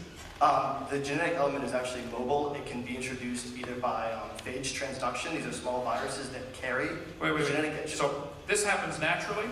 Naturally, yes. Okay. Does this transmitting this new information by some natural means, as in like a virus, puts this new information into your gene code? Is that passed on to the next generation? In humans, yes, and in bacteria, yes, and in corn, yes. Is it beneficial? In the case of this example, yes, and in most cases, yes. Okay. Is it an example of something is that sufficient evidence for you to believe that a rock can turn to a human over 6 billion years? I never said that rocks could change into humans. If you want to ask a question, wait in line, please, okay? Go ahead. I was going to say that I'm not trying to propose that rocks can become humans. I'm thinking about evolution in terms of organisms and living things. Okay, right? so what I'm saying is that complexity can be introduced into a gene pool by mobile genetic elements that I don't think you really understand. Oh, I do understand, but listen carefully. You understand transposons? You should name the 3 types of transposons then? Just listen. You are missing the point. What I showed tonight in my presentation is not all the evidence. No, I showed there are evidence. There are 6 types of evolution. You're wanting to skip the first 4. You're wanting to start with living things and say that these DNA sections can be transferred. We'll start earlier. Back all the way up. Where do you want to start? No.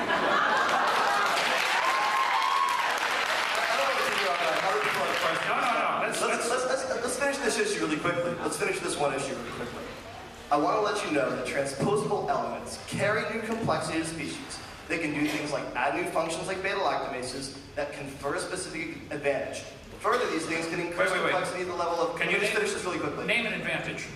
Beta-lactamases are an advantage because they break down penicillins, and they make these bacteria resistant to penicillins not only created by you and I in the lab, but by other penicillin-producing bacteria. Okay, did you see what I mentioned tonight about bacteria becoming resistant to drugs, especially penicillin? Right, and it was incorrect. You said they never gain complexity or gain information. I'm saying they do.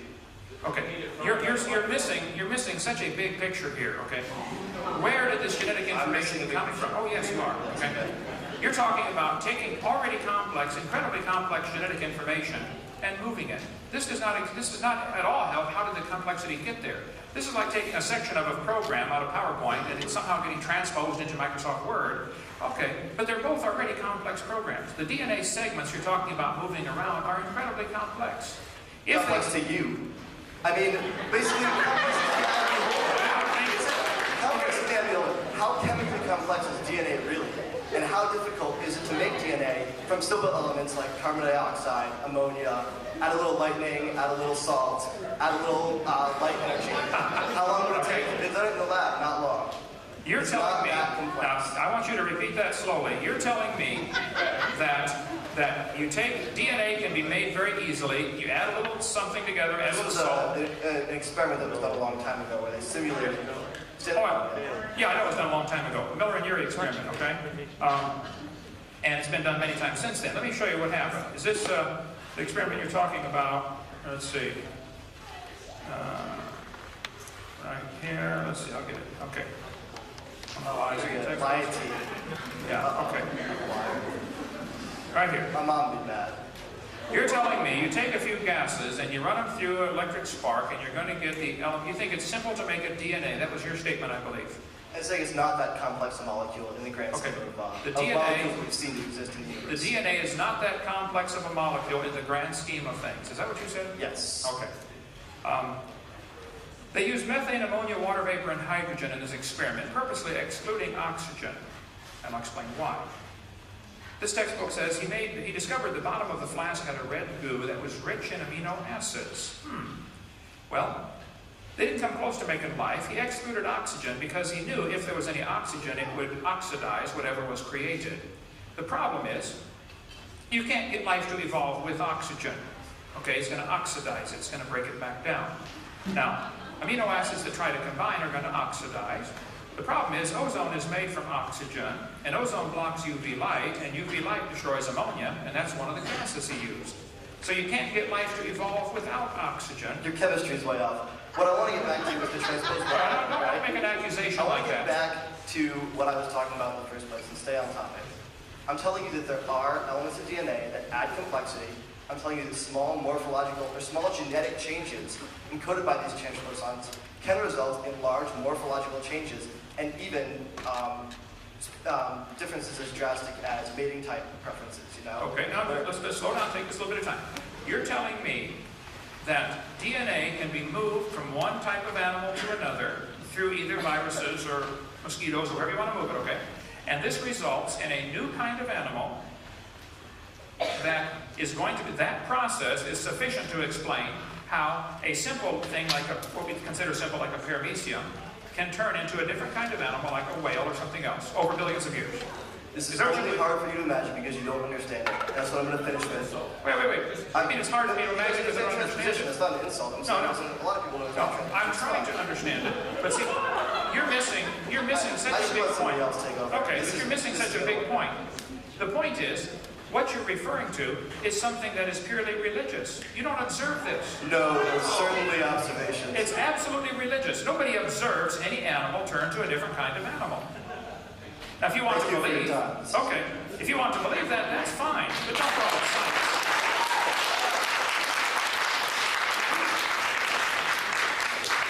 Go ahead. Hello. Hi. My name is Victor. I'm a third-year integrative biology major. Okay. Where to begin? Just anywhere you like, Victor. Calm down. Take a drink. It'll be fine. Okay. Okay. So first of all, let's start from the beginning. You do not believe that the Earth is billions of years old.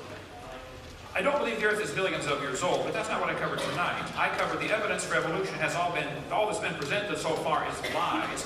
Where's the evidence for evolution is what I was asking for tonight. Well, you were citing your belief that the Earth was not very old as evidence that evolution is not true, because evolution is based on the assumption. No, I didn't cite that at all. You misunderstood, Victor.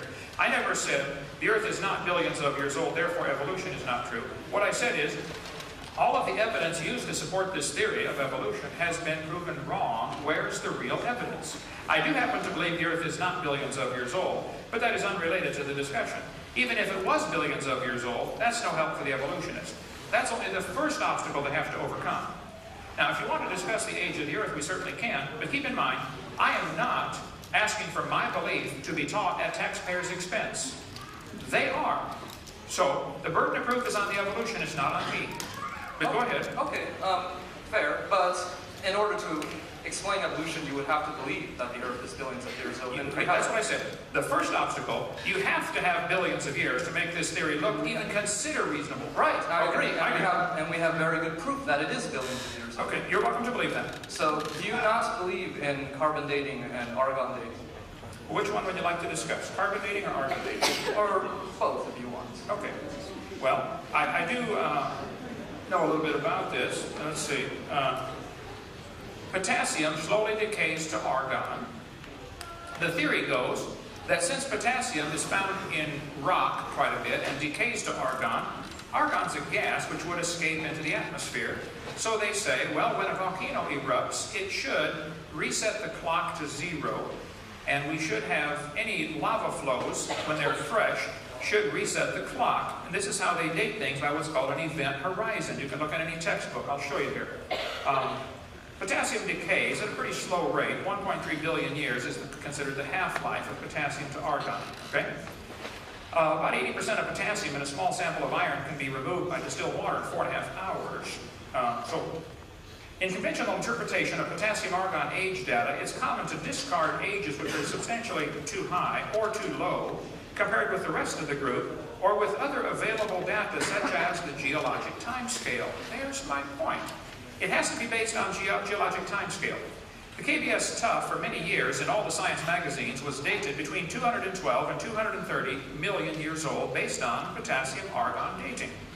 Nobody argued with this. It was dated many, many times. Everybody said the KBS Stuff is 200-some million years old. Until a problem came up. Richard Leakey discovered a human skull, KNMER 1470, under the KBS Tough. Well, now we got a problem. They knew it wasn't an intrusion. It wasn't a burial where somebody dug through the layer and buried it. They checked all that. They said, man, we got a pretty normal human skull under a layer of ash that's 212 million years old. We can't have that. It upsets the theory. So they redated the KBS Tough, even though it had already been dated many times before.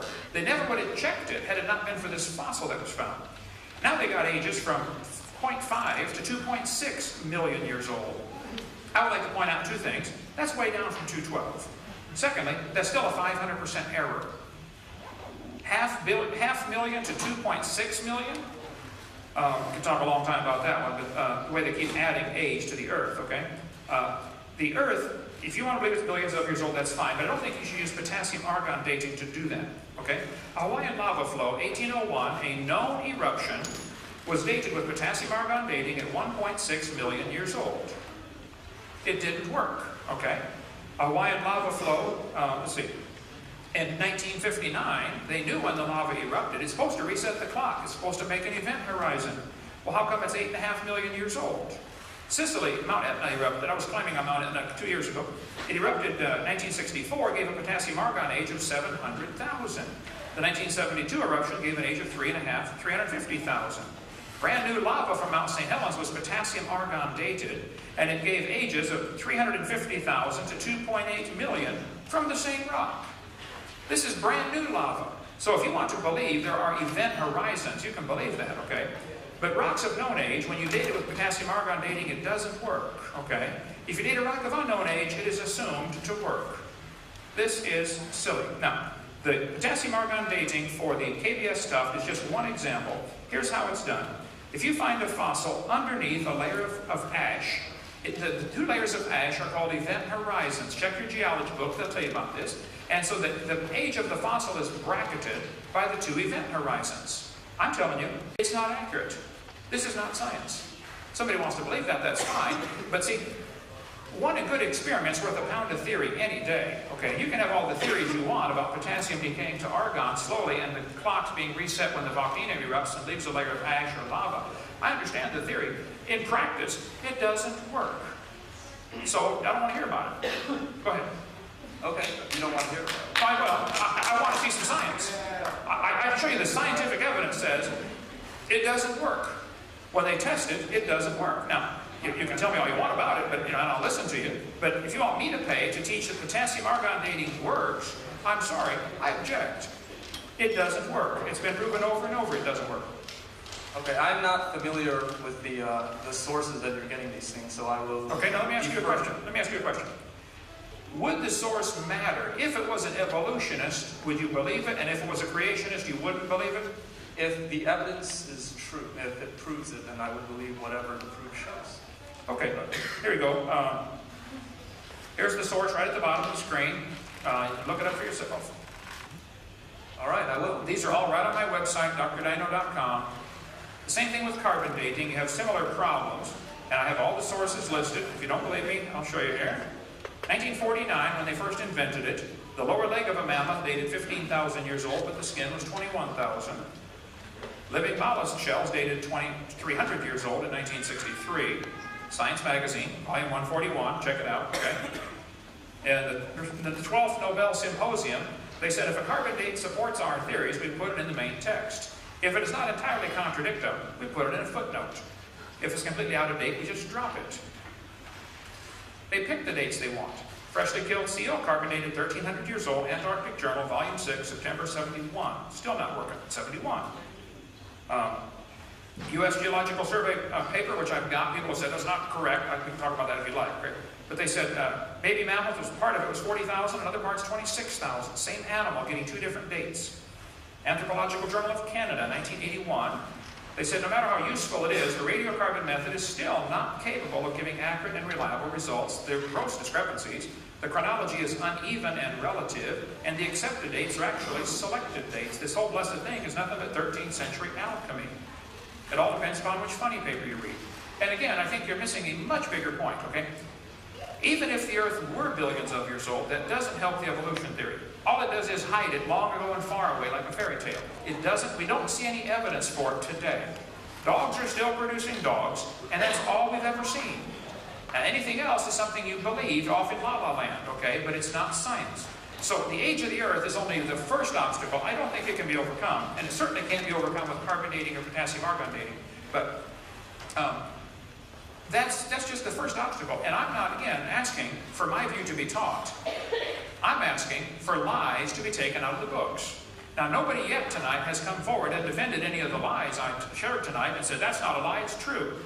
Is somebody to come forward and defend, is it true the embryo has gill slits? Is it true the whale has a vestigial pelvis? I want to see the evidence for that, okay? Go ahead. May I defend your attacks on vestigial organs and... Sure. Also, related to that, several times tonight you've cited as evidence against evolution that dogs do not produce non-dogs, and horses. Wait, one thing at a time. You want to talk about vestigial organs or dogs producing non-dogs? Well, I want to talk about both, but I guess... Okay, we'll talk about both, but just one at a time. Okay, we'll start with dogs then. Okay. Do you believe dogs can produce a non-dog? Not through one generation, no. Okay. So do you believe it's something that would require millions of years, and therefore it's not observable, so it's something you believe, not something you can show me? It's not part of science. Do you see my point? If you don't see that point, I can't help you, okay? But you're not seeing... I feel that you don't really... You're talking the assumptions of evolution, but I don't feel you even understand the assumptions of evolution. No, I very much do understand. I understand so, see, that you have to believe it happened. You believe it could happen if you had millions of years. Okay, you just left science and went to religion. Go ahead. Okay, but you said that dogs cannot produce non-dogs, but that is not what evolution says at all. Evolution says you take two populations of dogs and expose them to very different selective pressures, then eventually microevolutionary traits will build up, and eventually, but for the first couple of thousand years, they will be able to interbreed. Okay, so do you see how you right now are going from science to religion in the same sentence? Does anybody else see that? Am I the only one seeing this? Okay. You can believe that this could happen over millions of years, but that's no longer science. Science is what we can observe and test and study and demonstrate. I don't care what could happen over millions of years. What happens? We have 6,000 years of recorded human history with people telling us dogs produce dogs. What evidence do you have that would say that something other than that can happen? Don't tell me what might happen over millions of years. Where's the scientific evidence? Okay, put in another way. Do you believe that 1 apple plus 2 apples equals 3 apples? What does that have to do with dogs? I'm kidding. So you can imagine that, right? I want to stay on topic. Yeah, I believe 1 apple plus 1 apple equals 2 apples. I agree. Yeah. So do you believe that 1,000,000 apples plus 1 apple will equal 1,000,001 apples? Or 1,000,000 plus 2,000,000 apples will equal 2,000,000 apples? If you're going to give me every possible example, we're going to be here for a long time. Well, you've never sat down and added. Yeah, I taught math. I believe that. I understand. Okay. So, you don't need to have seen personally millions of years of evolution to have to believe it. Oh, no, you have a false analogy here.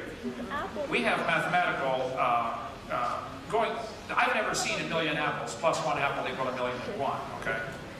But that is not the same as saying, I've never seen a dog produce a non-dog. That is absolutely totally different things. That's a logical fallacy, okay? How's that a logical fallacy? We were talking about millions of mutations and... Okay, well, I don't think I can help you on that one. If you don't see the problem with that, then I think we probably should go to a different topic. Okay. So, I guess I'm taking up a lot of time. One last... Two questions, and then get in line again if you want. Yeah, Skip, come on back. I want to see you. Huh? Go ahead. You had another question about vestigial structures? Okay, yeah, so my last one.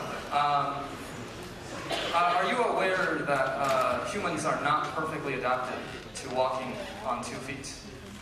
That is the reason why so many people experience lower back pain. Wait now. Let me see if I understand this.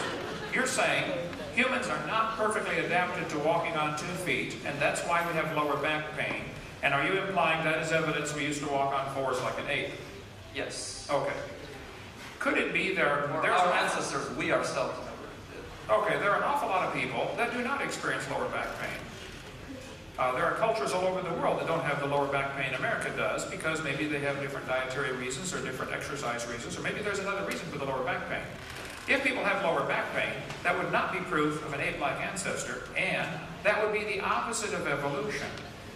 No, it would not be the opposite of Yes, evolution. it is. I would love to explain why it's not. Okay, where's an example of where we're gaining something new? We're gaining the ability to walk on 2 legs and thus have 2 appendages free to hold things. Who taught you that? And why did you believe it? I didn't teach you that. No. Come here more often. I gotta come here more often. That's just what I need. Okay. I'll come here as often as you can find somebody to debate me, brother. You can call me, I'll drop it. You cite the imperfection of evolution as evidence against it, where in actuality it's evidence for it. Okay, first I would say I don't think the human back is poorly designed for walking upright. I think it's designed just fine. Now, I walk around just fine. If you're having trouble, you can see a chiropractor or something. Now, but the example you're giving is a lousy example for evolution. When you consider that you and I, standing here today, are copies off of a copy, off of a copy, off of a copy, off of a copy, off of a copy, I would say, of Adam 6,000 years ago, and you would say off of a monkey 3 billion years ago. Either way, there are many copies have been made in here. It's amazing we can even be having this conversation. The original DNA code must have been incredibly complex to survive all this long copying process. So if there are flaws in the human anatomy today, defects, okay, it's a result of thousands of years of genetic problems, of genetic load, of mutations that are degenerative, not helping. If there's a low back problem today, that's not helping, that's not evidence for the evolution theory. I don't know how you can't see that. Oh God, I could go on all night, but maybe I'll leave it to the next guy and take up Yeah, too come much on time. back and go on all you want, okay? Go ahead. My name is Philip Hong. I'm a bioengineering student third year here. Oh, slow down. You're Philip and you're what? Philip Hong, I'm a bioengineering student. A biology student? Bioengineering. Bioengineering. So biology and engineering. Biology engineering student? Yes. Okay. I'm also third year. First of all, I'd like to say that it's really been a pleasure being here with you. You're a really good speaker, first of all. I think if I ever owned a business, I'd really like you to be one of my salesmen first. I'll take it as a modified compliment, okay? One thing I want to bring up is the fact that you mentioned that we shouldn't be teaching bias in school. So my question is, what would we be teaching if we wouldn't be teaching those quote-unquote bias? If the things I brought up tonight were taken out of the books, there is still a huge amount of biology. I think most biologists, even evolutionary biologists, know an enormous amount of biology that they should be teaching to the next generation. Kids, these are the muscles, these are the bones, these are the tendons, these are the organs, this is the function, here's how the chemicals work. The origins subject is unrelated. It has nothing to do. You could learn all the muscles, all the bones, all the insertion points. You could learn a huge amount of biology without ever touching the origin subject. I don't think in public schools they should be allowed to discuss origins at all because you're going to upset somebody no matter what you do. The majority of Americans do not believe in evolution. So why is the minority view being taught? And it's unrelated to biology. So if you took the lies out of the textbook, let's say we took out 30 pages out of your book, okay? You still have a huge textbook and a lot of biology to learn. I am not against biology. I think the kids ought to know the names of the muscles. I taught biology and anatomy. I think the kids ought to learn those things. That's great. But origins and evolution has nothing to do with it. Why is this wasting class time when the kids ought to be learning? There isn't one doctor on planet Earth that cares about evolution when he's doing heart surgery on somebody. He needs to know his anatomy really well to do surgery. Evolution has nothing to do with anything practical in the medical field, except they might want to talk about bacterial resistance, and I pointed out it's a loss of information. So that would be a lousy example for evolution too. So if you want to do surgery on somebody, if you're going to be a surgeon, I would like you to really study biology, and I don't care what you know about evolution, it's unrelated. And many famous surgeons are Christians and creationists. The guy who invented the MRI is a creationist, okay? The guy who invented Gatorade, one of the world's experts on absorption of minerals into the body, is a creationist. So evolution has nothing to do with the subject of biology. It's unrelated. Well, this is a scary thought, though. Imagine that the lies that were being taught in school, that I consider that it might not be a lie, but in fact, it might be promoting other scientists to be discovering things like cures for cancer and so many other subjects of matter that can... Well, let's take one topic at a time. You're saying we should keep these lies in the textbooks? No. I'm saying that these lies, you're calling them these lies, but you're saying there's no point, absolutely no point in keeping these so-called lies in the textbooks. Why would you keep a lie in the book? Well, why would we keep natural selection in the books then? Okay, natural selection, I didn't cover that tonight, but natural selection certainly works. It has nothing to do with evolution. Natural selection selects. If I said I want to get a population of 12-foot people on this planet, so I'm going to kill everybody under 12 feet tall. Okay, I have nobody to select from. I'm never going to get a population of 12-footers by killing everybody under 12 feet tall. There is nobody to select from. I probably could develop a population of 7-footers on planet Earth. If I killed everybody under 7 feet tall, within a few generations, I'd probably have a population of 7-footers. Because there are some 7-footers to select from. There aren't any 12-footers to select from. So natural selection is a selection process. It's not a creative force. And here's where the biologists absolutely go screwy in their thinking. They think natural selection is going to create something. Natural selection. This says natural selection causes evolution. That's a lie. It selects. Creationists have no argument with natural selection. We thought of it first. It's a conservative process that removes defective organisms. Natural selection may have a stabilizing effect, but it does not promote speciation. It is not a creative force. Science Magazine, volume 217. Natural selection can only act on biological properties that already exist. It cannot create properties. It seems like every time someone has a question, you pull out a PowerPoint. When I don't have a PowerPoint to talk my point of view, and to be honest, I had it all forced slides already, and my bladder's pretty weak, and I can't sit through another PowerPoint. Slow down. Okay. You are welcome to develop a PowerPoint presentation that supports evolution. No, I'll come back. That would be fair. For you to give me a PowerPoint selection and PowerPoint presentation and all the reasons that I'm showing you right from people that you ought to respect. This parasitology book, they said, hey, it doesn't work, folks. Okay, that's true. This one here, this is Science Magazine. This is folks who believe in evolution. But they said natural selection will not promote speciation. It's not a creative force. These aren't creationist resources. Okay. Even if they were, though, it wouldn't matter. The fact is, if you believe natural selection is a creative force to create something new, then you don't understand how it works. This textbook says natural selection can lead to evolution. That is simply a lie. Natural selection will keep the species strong. Here's how it works. If you worked in a factory that produced cars, and your job was to select the good ones to go through and select the bad ones and reject them, quality control. How long would it take your selection process to change the car to an airplane?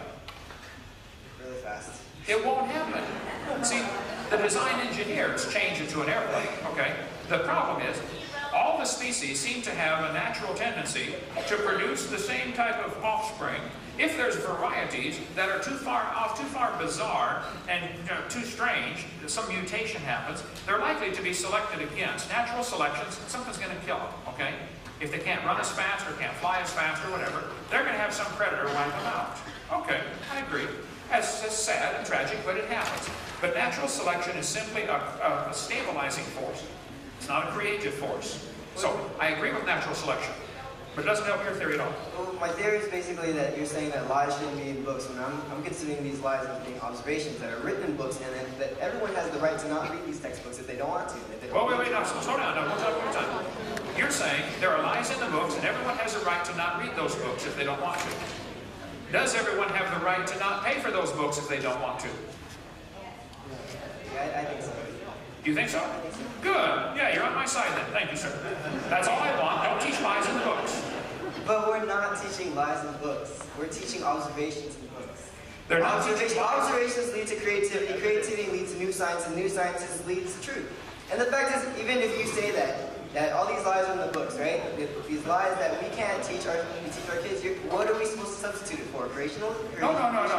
But you're not saying it. You're right. What you're exactly going to say One right thing now at a time. is Slow down. Look, you the guys. burden of proof. Wait, the burden of proof is not on creationism. It's on us. But if we took the lies out of the textbooks, there would still be a lot of good biology in There them. would be a whole shitload of good biology. Okay. I'm sorry. I'm not against biology. I'm against teaching lies. It's not true that the embryo has gill slits. That was proven wrong 128 years ago. So what are you going to replace with those lies? What are you saying replace it with the rest of the things? No. I will have to find a replacement for it. It's a lie, take it out. It shortens the book by 3 pages. Okay. Here's the textbook used at this university. I have that. Am I right? I really like Okay. it. On page 1018. Well, that's actually a different example. That's not the embryology one. No. Excuse me. The limb- embryology? Okay, yeah. I looked that up if you want. Yeah, see if they find the embryology one. I just saw that without my glasses on. Because they have that section of the embryo circle. Yeah. Just check the index, see if they have embryology. So, it is your argument, we can't take a lie out of the book until I find a replacement? If you're going to attack textbooks, you should be attacking media. You should be attacking legal law. And Wait. I'm not paying for the media. I'm not paying for the media. I'm paying for How about this that. crazy idea? Your kids watch the media, they listen to lies, and they go out and spend their money because of the media. Okay, I'm not paying for the media. Okay, directly you're not paying for the media. If the media ever Did becomes... you buy PowerPoint? Did you purchase PowerPoint? Well, listen now, if the media ever becomes tax-funded, Okay. then we'll have the same You argument. mean if you're not paying out of your own pocket for your own purpose? You mean you're paying it? I don't take the newspaper. I don't want to pay for the propaganda, so I don't take it. Okay, somebody else wants to, So that's fine. this entire presentation that you provided was based on economics. You're missing the whole point. If we took the 20 lies out of the textbooks, that doesn't hurt anybody. It actually improves the teaching of biology. Are you sure? Take lies out of the books. Let me ask you this. Take observations out of the books and what happens.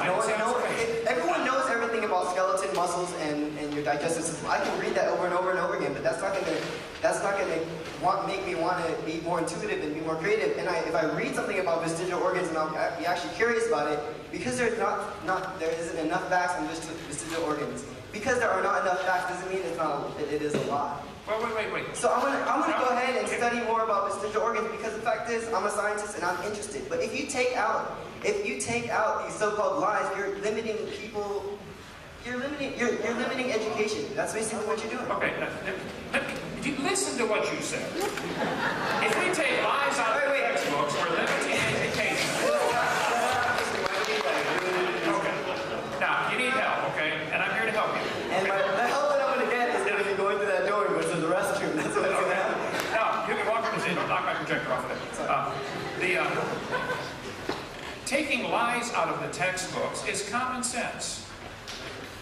If you had a book, if you were teaching math and found a book that said 2 + 2 is 5, would you want that to be corrected?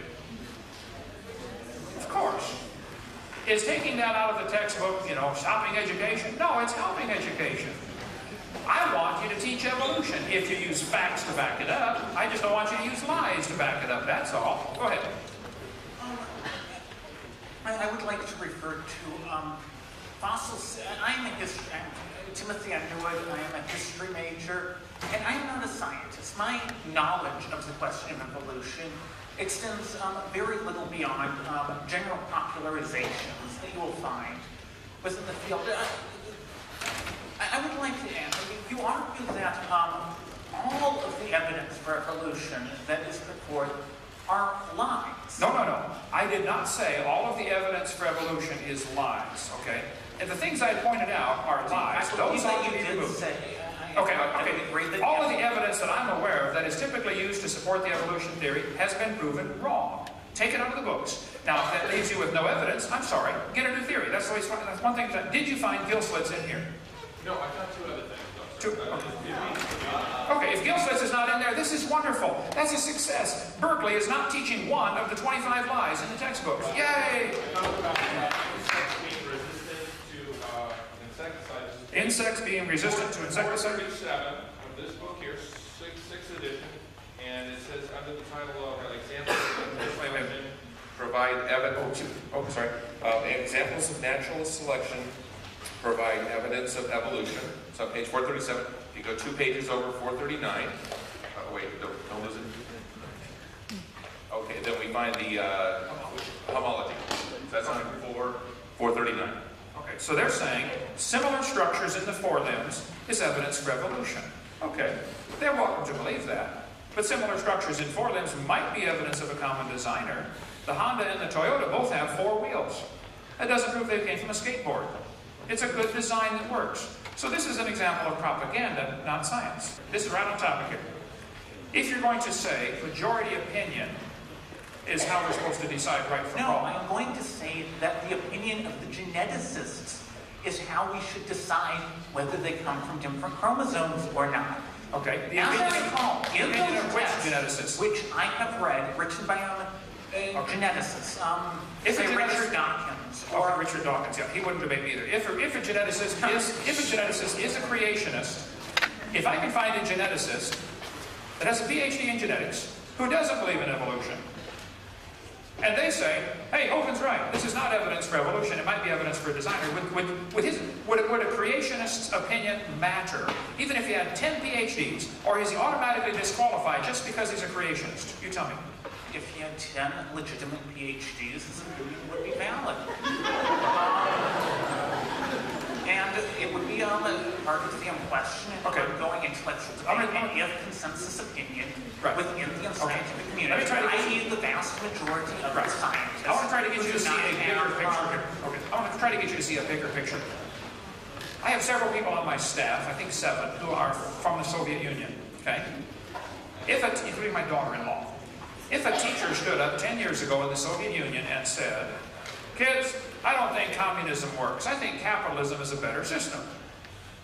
Would you agree, 10 or 15 years ago, that teacher would certainly lose his job and possibly lose their life. They certainly would end up in Siberia if they're still alive. There would be a great pressure. The teachers could honestly stand up in the Soviet Union 15 years ago and say, all teachers believe in communism.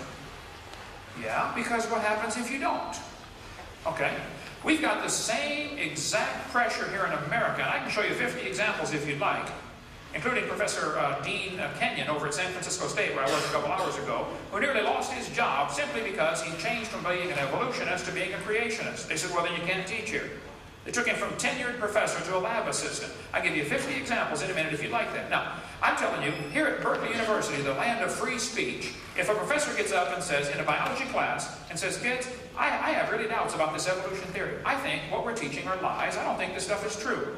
They would lose their job. You don't have free speech here. You guys don't know the first thing about free speech at Berkeley University. I would agree that most likely should a professor stand up and say, I do not any longer believe in evolution, he would be in extreme danger of his job. However, it is significant because 99% because you have to believe in evolution to teach at Berkeley. Because and therefore all teachers believe in evolution. This is what you're missing. No, because more than 99% of the professors at all universities think that creationism has no basis in fact. Okay, but I want to repeat this so they can hear this, okay? You're saying 99% of the professors believe that creationism has no basis in fact. I didn't talk about creationism tonight. I said there are lies in the textbooks, take them out.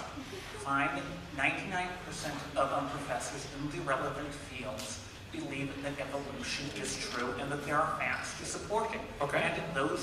And they argue that those who attack that claim that there are not facts Well, let me take this one section at a time. Look, you can ask all you want, but let's just go one at a time so people can understand this, okay?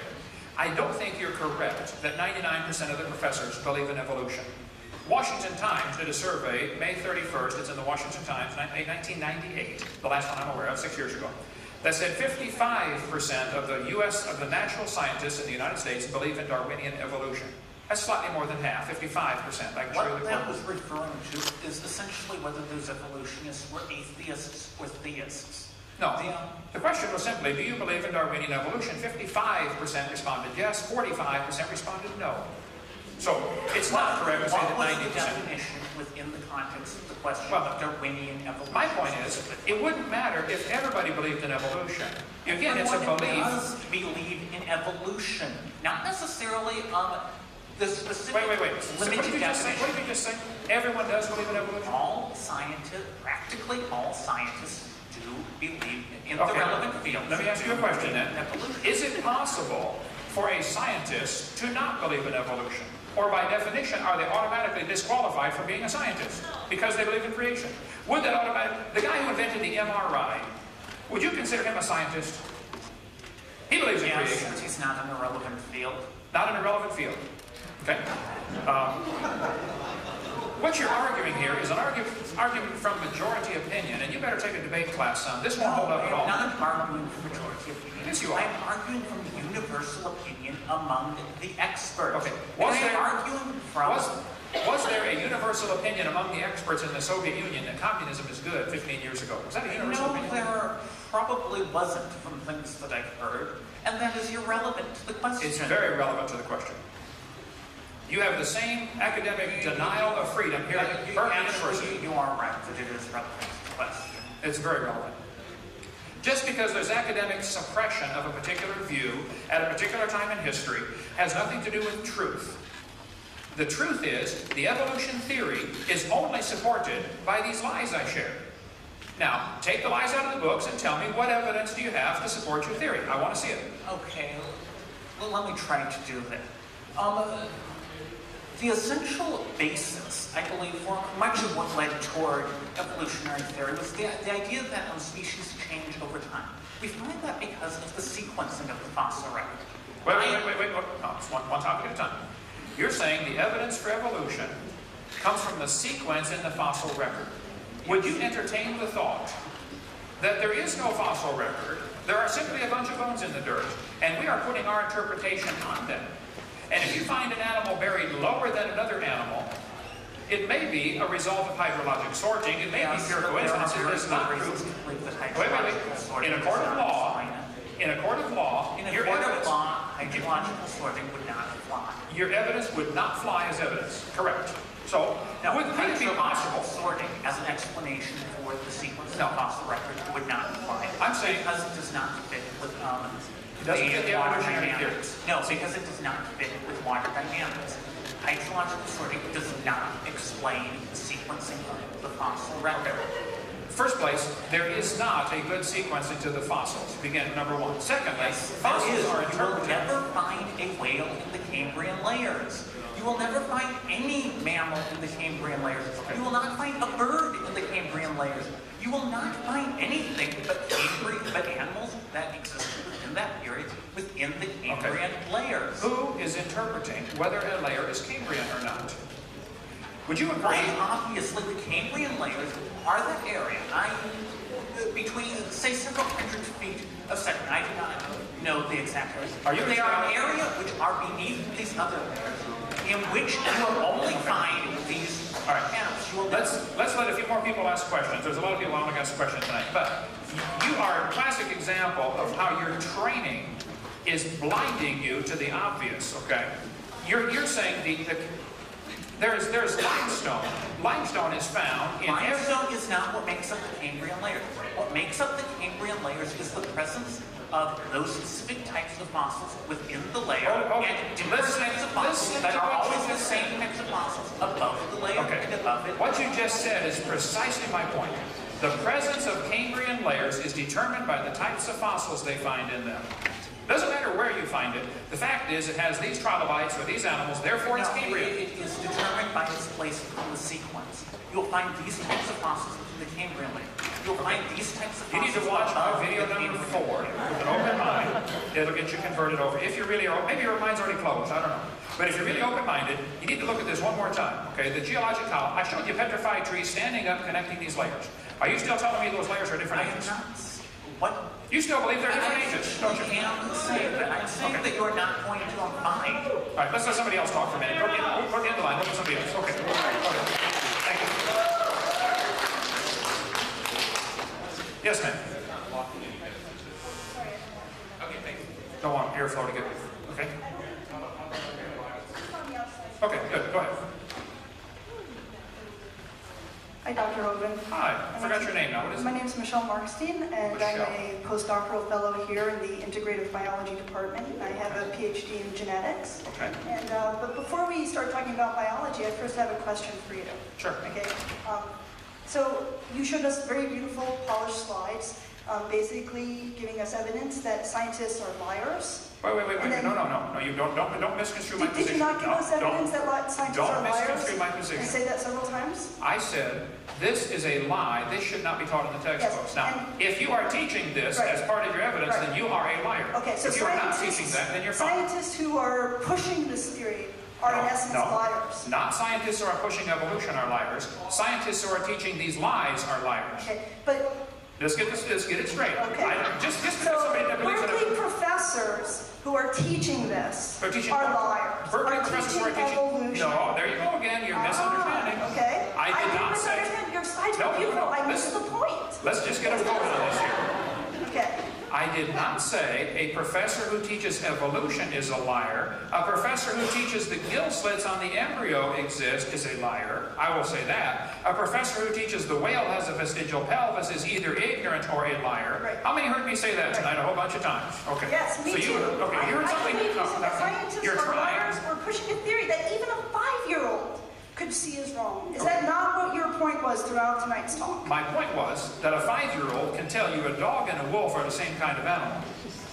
And a dog and a banana are not. Okay. Now, do you believe dogs are related to bananas? Ultimately, yes. Ultimately, yes. Okay. Do you believe dogs and bananas and humans ultimately came from a rock 4.6 billion years ago? Okay. Do you believe, just yes or no, do you believe that? Okay, I don't think it's correct to say yes or no. I want to point out to people here who are not familiar with his type of argument, okay? I'll show you right from your textbook. No. Let's not go to the textbook. Let's just have a talk, you and me. Why don't you Come on, be brave. I challenge you. I challenge you to just have a conversation. No PowerPoint! No PowerPoint! Oh, I'll be glad. I want to show everybody the folly of believing that a dog and a banana have a common ancestor. Let me tell you about what I study. Okay, tell me. But first I want you to still answer my question, then we can talk about some evidence for evolution, okay, based on what I actually study, which, just as a little teaser, are commonalities between fruit flies, those things that you say we mutate and have, make them have curly wings. Right. Okay, I find those flies very useful, actually. And I see commonalities between fruit flies and guess what? Human beings. Wait. And I'll tell you about that in a bit. You're saying, as a postdoctoral fellow. There you go. But you don't need to say doctor in front of my name. Okay. I'm pretty secure about it. Okay, that's fine. I don't care about the doctor either. You're saying that there are similarities between fruit flies and humans. And this proves... No, I'm not saying it proves evolution at all. There's a misconception. So I am not an evolutionary biologist. I am not qualified to debate you on most of the issues you put up there. One thing that you guys may not know, okay, is that evolutionary biology is basically the fabric of biological sciences. So many of us, while we're not studying, we're not experts in geology or asking ourselves how animals evolved, we use the relatedness between animals to make discoveries. And in my case, for example, I study something called innate immunity. And it's a very ancient type of immune system, and it actually exists in animals such as fruit flies and in animals such as us. And what I have found in looking at the genome of these animals is that there's a conserved, what we call a regulatory signature. I've been able to find this in the fruit fly, and now I'm going to use this information to probe the human genome to look for immunity genes and to understand how that works. And do you know why? To help human health. That's wonderful. Why. I'm proud of you. Now listen. Not to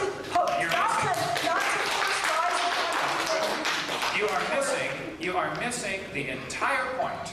If there are similarities between humans and fruit flies, yes, that might prove the same guy designed them. Yeah, exactly. Thank you. I agree with you. So I want to now point out that one of the flyers we have discusses one such scientist. He was one of the heads of the Human Genome Project. You may know of him. His name is Dr. Francis Collins. I've never met him. I've heard of him. Okay, so Dr. Collins was the head of the Genome Project. He's both an MD and a PhD. And Dr. Collins is also a Christian. Okay? So actually there are many scientists who are Christians and also embrace evolution. What Dr. Collins says is that if God decided to use the mechanism of evolution to create human beings, you look nervous. Calm down. It's okay. Calm down. It's okay. You know why I'm nervous? Because I don't have the rhetorical skills that you do. No, I am winning this argument because I'm right. No, I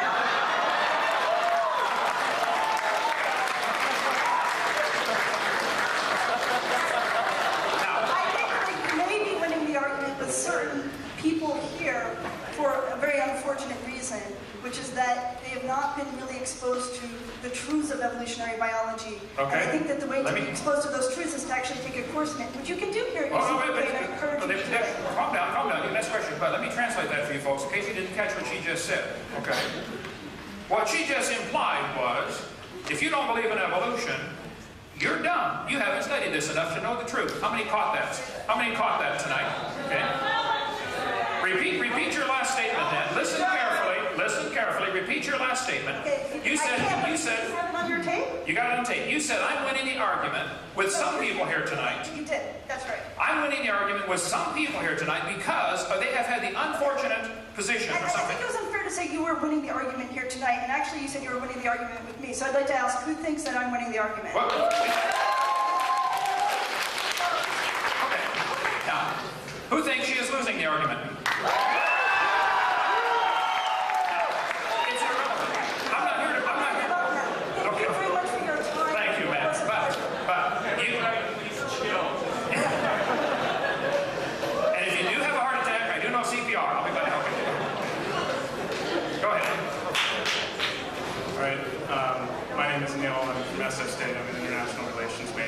International relations, Neil? Yes. Okay. Yes, Neil, go ahead. So in the first part of your presentation, you talked a lot about the lies that are in the textbooks. Correct. And most of my presentation tonight was simply, these are lies in the textbooks, take them out. Right. Okay. And so you're constraining the argument mostly to talking about those lies. And well, they should since I am paying for these lies to be taught, and right. I think most people resent lies being taught at taxpayer expense. That's the whole point tonight. Okay. Now, in your presentation, later, you talked about the vestigial organs in whales, and... there are no vestigial organs in whales. Right. Some people are teaching there are. Is that book teaching there are vestigial whale pelvis? Look up whale pelvis. Just look up vestigial. All right, so I'm going to complete the question that I'm going to ask, okay, and then you're going to respond to it. Well, if it's a real long question, I want to do it in pieces, because I'll forget, okay? I'm on Florida time. I should be in bed 2 hours ago. Go ahead. All right. So, after you said that, besides if they lost their legs, that's the opposite of evolution. If the whale has a vestigial pelvis, and that is supposed to be evidence of it losing legs, that is not an helpful example for evolution. That would still be counterproductive. Right. Now, so you're defining evolution then as what? Well, the evolutionist would say, we started from a single-celled organism, which has no legs, and slowly developed legs. Somewhere along the line, legs had to develop. Right, but evolution is the process of moving from less adapted organisms to more adapted organisms. Is that your definition of evolution? That is the definition of evolution. Okay, moving from less adapted to more adapted. Organisms, yes. Organisms, okay, that's your definition. Go ahead. Right. So, a whale that would be on land and becomes an aquatic mammal and then loses its legs, would you say that's a more adapted or less adapted animal to the aquatic environment? A whale that moves on land or moves off land and loses its legs, I would say... I'm saying an organism, okay. An organism. All right. Okay. So let's say sea lions right now. Sea lions, we're back. Okay. Well, what happened to the whales? This is irrelevant. I'm using an example here of an organism that moves into the water. An organism moves into the water, like a sea lion. Right. And loses its legs and gains in replacement for flippers. Okay. An organism, I would say that an example of an organism that moves into the water and loses its legs and replaces them with flippers is an example of a fairy tale, not an example of something we observe. You can believe that if you want, but there's no evidence. All right, but that's not the question that I'm addressing. Okay. Because you're saying if that happened, that's the opposite of evolution. Yeah. And evolution having an opposite is a profound misunderstanding of the evolutionary theory. And you put it in your PowerPoint presentation, and it's a lie. No, listen. The example I gave was, the textbook says, the whale has a vestigial pelvis, and the definition of vestigial is it doesn't need it anymore. Right. But then you said, besides, If they lost their legs, that is the opposite of evolution. That's correct. That is now, losing something. Either you are ignorant of evolutionary theory, or you're telling a lie.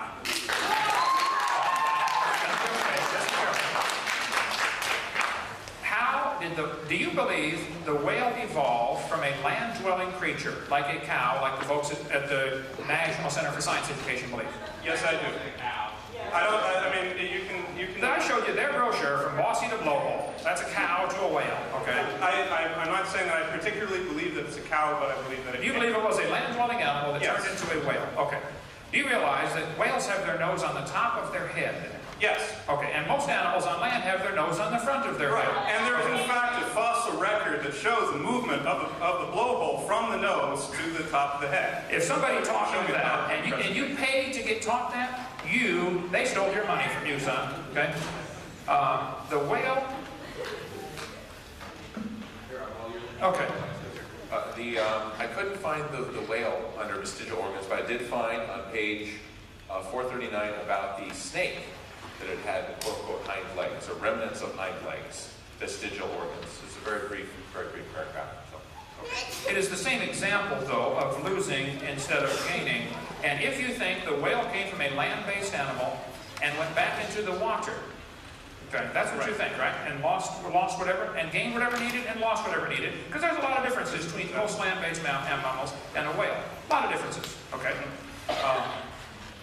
I am not aware of any land-based mammals that have the same type of feeding system for their young that whales do, where they actually squirt the milk in. Most land-based animals have to suck on the milk. The whale actually squirts it into the baby's mouth. That's what we would call an adaptation. That's an adaptation. No, I would say that was designed, okay? Now, if you want to believe it's an adaptation, you can believe that, but you just left science and went to religion. And this is what you're not seeing, okay? Here we go. Right. So, Bossy the Blowhole. Folks, and maybe I'm not getting this, but were they teaching at one time that the cow evolved to the whale? Am I getting? How many are saying that? No. How many are saying that? Oh, nobody's saying that. Okay, maybe I'm getting something wrong here. Now, let's see. Hey, I'm willing to correct. Honestly, I really am. Okay, if I'm wrong, let's see. Whale's pelvis. You're saying there is fossil evidence of the blowhole moving from the front of the head to the top of the head. From the nose, yeah. From the nose? Do you think there is fossil evidence for a whale? Are you referring to Ambulocetus? I or don't know Pakicetus? specific names on international relations. I think you have been crippled by your education, and it's a shame you had to pay for that. It's worse that I had to help pay for that. Now, if you want to believe that, that's perfectly fine, okay? But that's not science, son. You've been sold a religion. I've seen a line of fossils. You have seen a line of fossils? Where they have the nose closer to the front and moving towards the top of the head of skulls of whales. You have seen this a line of PowerPoint fossils? presentation refute that. Well, yes, was it fossils or was it drawings? No, they were fossils. It was a video program. They showed the skulls on the table. Oh, a video program. Now, I can show you, I've got a video clip here showing a tricycle turning into a tiger. It's amazing what you can do with these different video programs. You know? What does this have to do with... That's my point. What is your fossils? What is your... I'm saying there's a fossil... I'm saying... Well, first of all, my main point is that you have a misunderstanding of what evolution is if you think that you can have the opposite of it. Now, I don't want to lose that point. Okay. Because we got to keep... I understand your point. So you're saying the fact that it's losing its legs and turning into a whale is not really... That's still an example for evolution. Yeah. Okay, go ahead. You can't go backwards. You can't go backwards? You can't go backwards, because there's no backwards. There's no backwards for evolution. Right. Okay. There's no forward. There's no forward, there's no backward. Just everything stays the same. It's change. You're a creationist, man. Everything stays the same. I say things change towards more adapted from less adapted. Okay, now, if you want to believe that, that's fine. But I pointed out, no fossils would count as evidence in a court of law. Because what does the court of law have to do with science? Well, because you keep bringing it up. Okay, something that would hold up in a court of law as real evidence, something that ought to be considered. You got a professor here at this university, Philip Johnson, that wrote 3 books saying if you put Darwin on trial, it wouldn't pass, okay? That's a court of law. It has nothing to do with scientific inquiry. It has to do with juror selection and lawyers and law. No, I'm saying the evidence wouldn't stand actual real scrutiny. Anybody could come up and say, Your Honor, he found some bones in the dirt. He doesn't know they had any kids. You're right, dismissed, next evidence. No fossils count. You're saying that no fossils count because... I'm saying, if you find some fossils like this, and you want to say that is evidence that a whale came from a cow or an animal on land or a bear, whatever you want, okay? I'm saying, Your Honor, he can't prove those bones right there had any children. Could you prove some bones you found in the dirt had any offspring, let alone different offspring? And why would you think... but I could prove that they had parents. Oh yeah, I could agree with that. Now, see, you're missing the point. But now, if you find many fossils in the dirt, if you find the fact that you find millions of fossils in the dirt, that's proof of a flood. Now that's millions. That's millions of parents.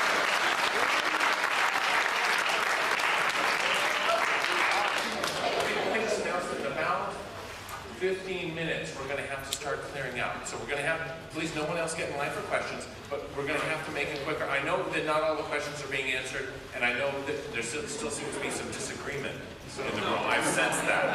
All right, so let's get back to the original point. Yeah, okay. Well, I would like to ask the original point, which is the direction of evolution. There is no direction for evolution. That's what you said. There's no gaining, there's no forward, there's no going back, there's no coming. I'm saying there's from less adaptive to more adaptive. Now, would you agree with that? I'm saying it doesn't happen. The whole thing's a fairy tale. All this is taking place in your mind. It doesn't take place in reality. But on the point of opposite of evolution, I mean, do you understand? I understand that you are straining at a gnat and swallowing a camel, son.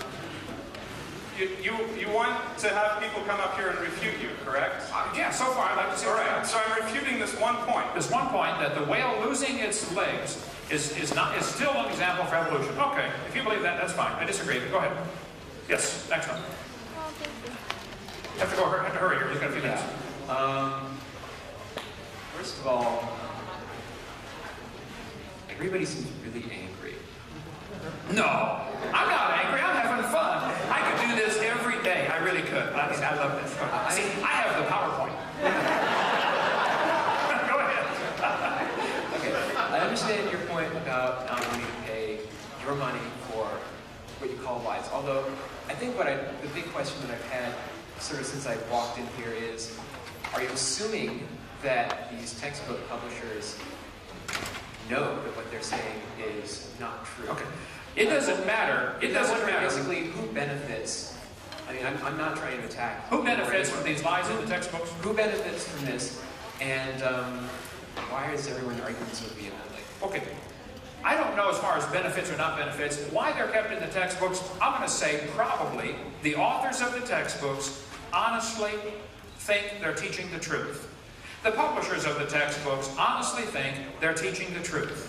The teachers in the school who are teaching this honestly think they're teaching the truth. I am pointing out, this has been proven wrong. Real science would clear this stuff up. They wouldn't allow lies to continue in the textbooks. The problem is, if you remove these lies that I mentioned, there's nothing left to support the evolution theory, and that raises red flags. Because along with creation, which is the only other alternative to evolution, there comes a whole lot of baggage like a creator and rules, like thou shalt not commit adultery.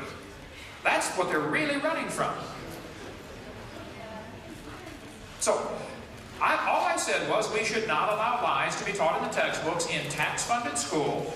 If somebody wants to start a private school and teach lies all they want, go for it, man. I don't care what you teach. You can teach your kids in a private school that if you blow yourself up and kill 10 Israelis, you get to go to heaven and have 72 virgin wives. Okay, you can teach it, but I don't want to pay for that. Go ahead. Well, that is taught in a number of schools. That is taught in our schools? No, not in this country, generally. I guess the biggest question that's brought up after that is, if all of those lies, or at least untruths. Okay. If these untruths were taken out of the book? So all of these untruths were taken out of the books from what you know, and I guess for many of the people who have questions and might know more about this subject than me, if all of these untruths that you brought up were taken out, would there then be any basis for believing that there was an original idea of this descent from original creatures to base like evolutionary molecular biology on. Or even better, if you took all those things out, what would you have? You would have a good textbook with lots of biological science. There's a lot of good biology that ought to be taught. Evolution's unrelated to the subject. Okay? I'm in favor of biology. I taught it 15 years. I like biology. Go ahead. Hi, my name is Tom, and I study neurobiology here, but I don't think that's relevant to this subject. Okay. I'm a Christian. I believe in Christ. I also believe in evolution. We can fix that. Hang in there, Tom. We can fix that. I mean, obviously that's my belief, but that's your what? That's my belief. Your what? Belief. Belief? Yes. Good. Thank you, Tom. Thank you. Go ahead. I don't disagree that evolution can be a theory and can be a religion. I'm not going to argue that technically. But just pointing that out. Go ahead, Tom. Right, I know. Okay. And I respect the fact that you pointed out the embryology is false. I didn't know that before this lecture, so I benefited from this lecture. So. Yeah, well, hey, yeah. Yeah, I know. I like that. Could you go back to the slide where you pointed out the horses? The horse evolution? Yeah, or variation in species, I guess. Variations? Oh, okay. Because I have on like kind. The slide on kinds. Variations happen, but they have limits. Let's see. I mentioned about there's a variety of horses. Right. Right. So, are you saying that those are the same kind? I think a 5-year-old could tell you a zebra and a horse are the same kind of animal. They're still interfertile. Zebras and horses can still breed. Okay. So, not the same kind, not the same species. Right. So, suppose I put a human being at where the gabella is, and a chimpanzee where the burro is, and then if I put a gorilla where the zebra is, would you say kids, 5-year-old kids would say they're very similar, they're the same kind? Well, there may be some 5-year-olds who would believe that. Right. But that can happen, right? Well, are they interfertile? No, I don't think they are. Then they're not the same kind. These two are interfertile. They're the same kind. Okay, so what about a horse and a donkey? Wait, I showed you quite a few examples where the horses, zebras, and asses can all be crossbred. There's a website dealing with that. Right, but their offsprings are not fertile. Doesn't matter. They can produce an offspring. Okay. Okay. The human and ape cannot even produce the first generation, let alone a sterile generation. Okay, but you're saying What? Now, maybe somebody here has tried it. I don't know. I wouldn't surprise me. But go ahead. Oh, come on now. Don't go there. Don't go there. Come on now. Okay. What I'm saying is, I mean, the way you place different animals, different species, in a category that show that they're the same kind, the same can be done for hominids, for primates. Well, first of all, the differences between apes and humans, I think, are pretty profound. There are millions of differences. Like 98%, like 2% of DNA differences? Well, it's actually 5% difference. Okay, 5% differences. Okay. Would you say two things that are 95% in common are very similar? I'd say they have the same designer. Yeah, the same guy. Same no, not ancestors. No, it wouldn't prove the same ancestor. It could prove a lot of things. Actually, the similarity between a Honda Prelude and a Honda Accord are pretty striking. Yes, they're from the same maker, Honda. You got the point. You got the point. I do get the point. I believe in Christ. I believe He created certain things, but do you believe it's possible that you believe it's possible that humans and apes have similarities because they simply have a common designer? Is that a possibility? That they're not even related, they're just the same guy designed them all? That can be a possibility, yes. Okay, is that something that ought to be taught in the schools, maybe? If it's a theory. Oh, no, it involves creation. No, it can't be. It should be taught if it's labeled as a theory. Okay. I'm not saying that creation shouldn't be taught because, I mean, theory of evolution is a theory. It's taught in schools. Would you agree that it's not taught in the schools? I do agree it's not taught in schools, okay. and I think tax dollars from Christians should not, if they don't want, be funded in public schools that teach a theory that they object. I agree with you. So tax dollars should not go to teach evolution in public schools. They should teach it in private schools. Unless the people that pay taxes agree that they should. But let's go back to the subject. Wait. How many of you pay taxes for the schools in this state, and you do not believe evolution should be taught, but you're paying for it anyway? How many of you resent that? Okay. So, now, I really want to hear Skip's question. We only got a few minutes left. Let me just point out one thing. Okay. The textbooks say humans and orangutans are 96% similar, proving a common ancestor 15 billion years ago. This is ludicrous, but I'll just give them that. Okay. Barty Maddox, one of the leading genome researchers, said the difference between humans and his nearest relative, the chimpanzee, is at least 1.6%. That doesn't sound like much, but calculated out, that's a gap of 48 million nucleotides, and a change of only 3 nucleotides is fatal to an animal. If this is a guy saying you change 3 things, you're probably going to die, and there's 48 million differences, that's when they thought it was 1.6% difference. Now they know it's actually 95% similar, which is 5% difference. So it's much worse than they think, and even still, they're missing the whole point. Similarities don't prove any ancestry. It might prove the common designer. So I guess horses and, okay, burros aren't, they're not the same type. They're not the same kind. Girls are not the same? No. That's not what I said. Zebras and stuff. The horses, basically. Horses and zebras are the same kind. Okay. But humans are not. Humans are not the same as horses, no. Not to me, there's an inconsistency, but that's my opinion. I'm going to yield my time. Okay, thank you, sir. Thanks a lot. Okay, just before I start making a quick comment, I disagree when you say the burden of proof is on the evolutionists. Because at this university and all over the UC system and universities all over the country, scientists, grad students, some of them are probably here, are applying evolutionary principles and publishing their work in scientific papers. That's how the method works. I know of no scientific papers that have come out of Dinosaur Adventureland that have appeared in Nature or Science or Cell or any of the other major publications. Now, hang on, that said, let's move on to the questions, because I think give them a chance. None of this slap and run stuff, okay? One comment at a time, okay? If you want to use that as evidence, you have got to be kidding. The fact that nobody publishes in a science journal that believes in creation might prove there's some big blackout on creationist information, just like the Soviet Union wouldn't publish an article about capitalism 10 years ago.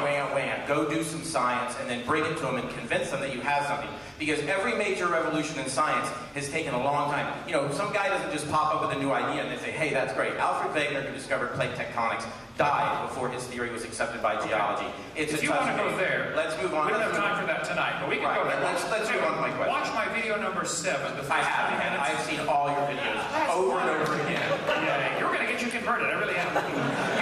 You may. I may get you converted. It's a crazy world. Now, on to my question. Earlier, you made a statement, something about that evolution plays no role in the medical field. I want to make sure I get that exactly right. I said there is no doctor when he's doing heart surgery that cares anything about evolution. He just really know his biology. All right, well, let's go. Is that what I said? Did I get that right? Okay, go ahead. Would you say that then you're saying evolution really plays no role in medicine? If you want to go to antibiotic resistance, I think you're opening a real big... Let's move on real quickly. I'll make this challenge to you. I'll go home and I'll reserve the URL doctorsinevolution.org. Okay? I'll let you write the statement, anything you want about evolution and its relation to medicine. And I know of no single doctor, I can't name one off the top of my head, who actually uses evolutionary principles in his work. But I'll bet you in 30 days I can have 20 practicing MDs who will all cite, maybe even publish papers they do, where they apply evolutionary principles in their work. Will you accept that challenge? I believe you're probably right. You could do that, but listen carefully. What they're going to do, the doctor... So now we're talking about, you admit that evolutionary principles are applied out there in the medical field. Where is creationism applied in medicine? You're missing it now, Skip.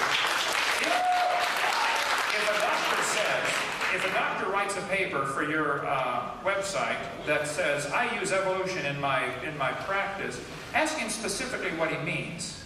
When he's doing surgery on somebody, he doesn't care. Why are you limited only to surgery? And if I can find a surgeon who actually says, yes, I do use it, okay. Will you then retract the statement you made tonight on your website? Skip, you could probably find a surgeon that believes, life came from Mars, or that there are little green men, living under the White House. And you could also probably find one that believes the Earth is only 6,000 years old. You probably can. I bet I can find a lot of those. All right, let's move on. So the point is... So you're not accepting the challenge, is that it? I don't think it's a challenge. Okay, if you want to do a website and see how many doctors believe in evolution and how many doctors believe in creation, I think you'll be surprised. There'll be many thousands. We won't get anywhere with that. I do want to give the other person an answer. Let me ask you this. Would you agree there might be many doctors who would say, hey, I'm a practicing physician, and I think evolution's a dumb theory. Oh, absolutely. And you can also... So what's the point?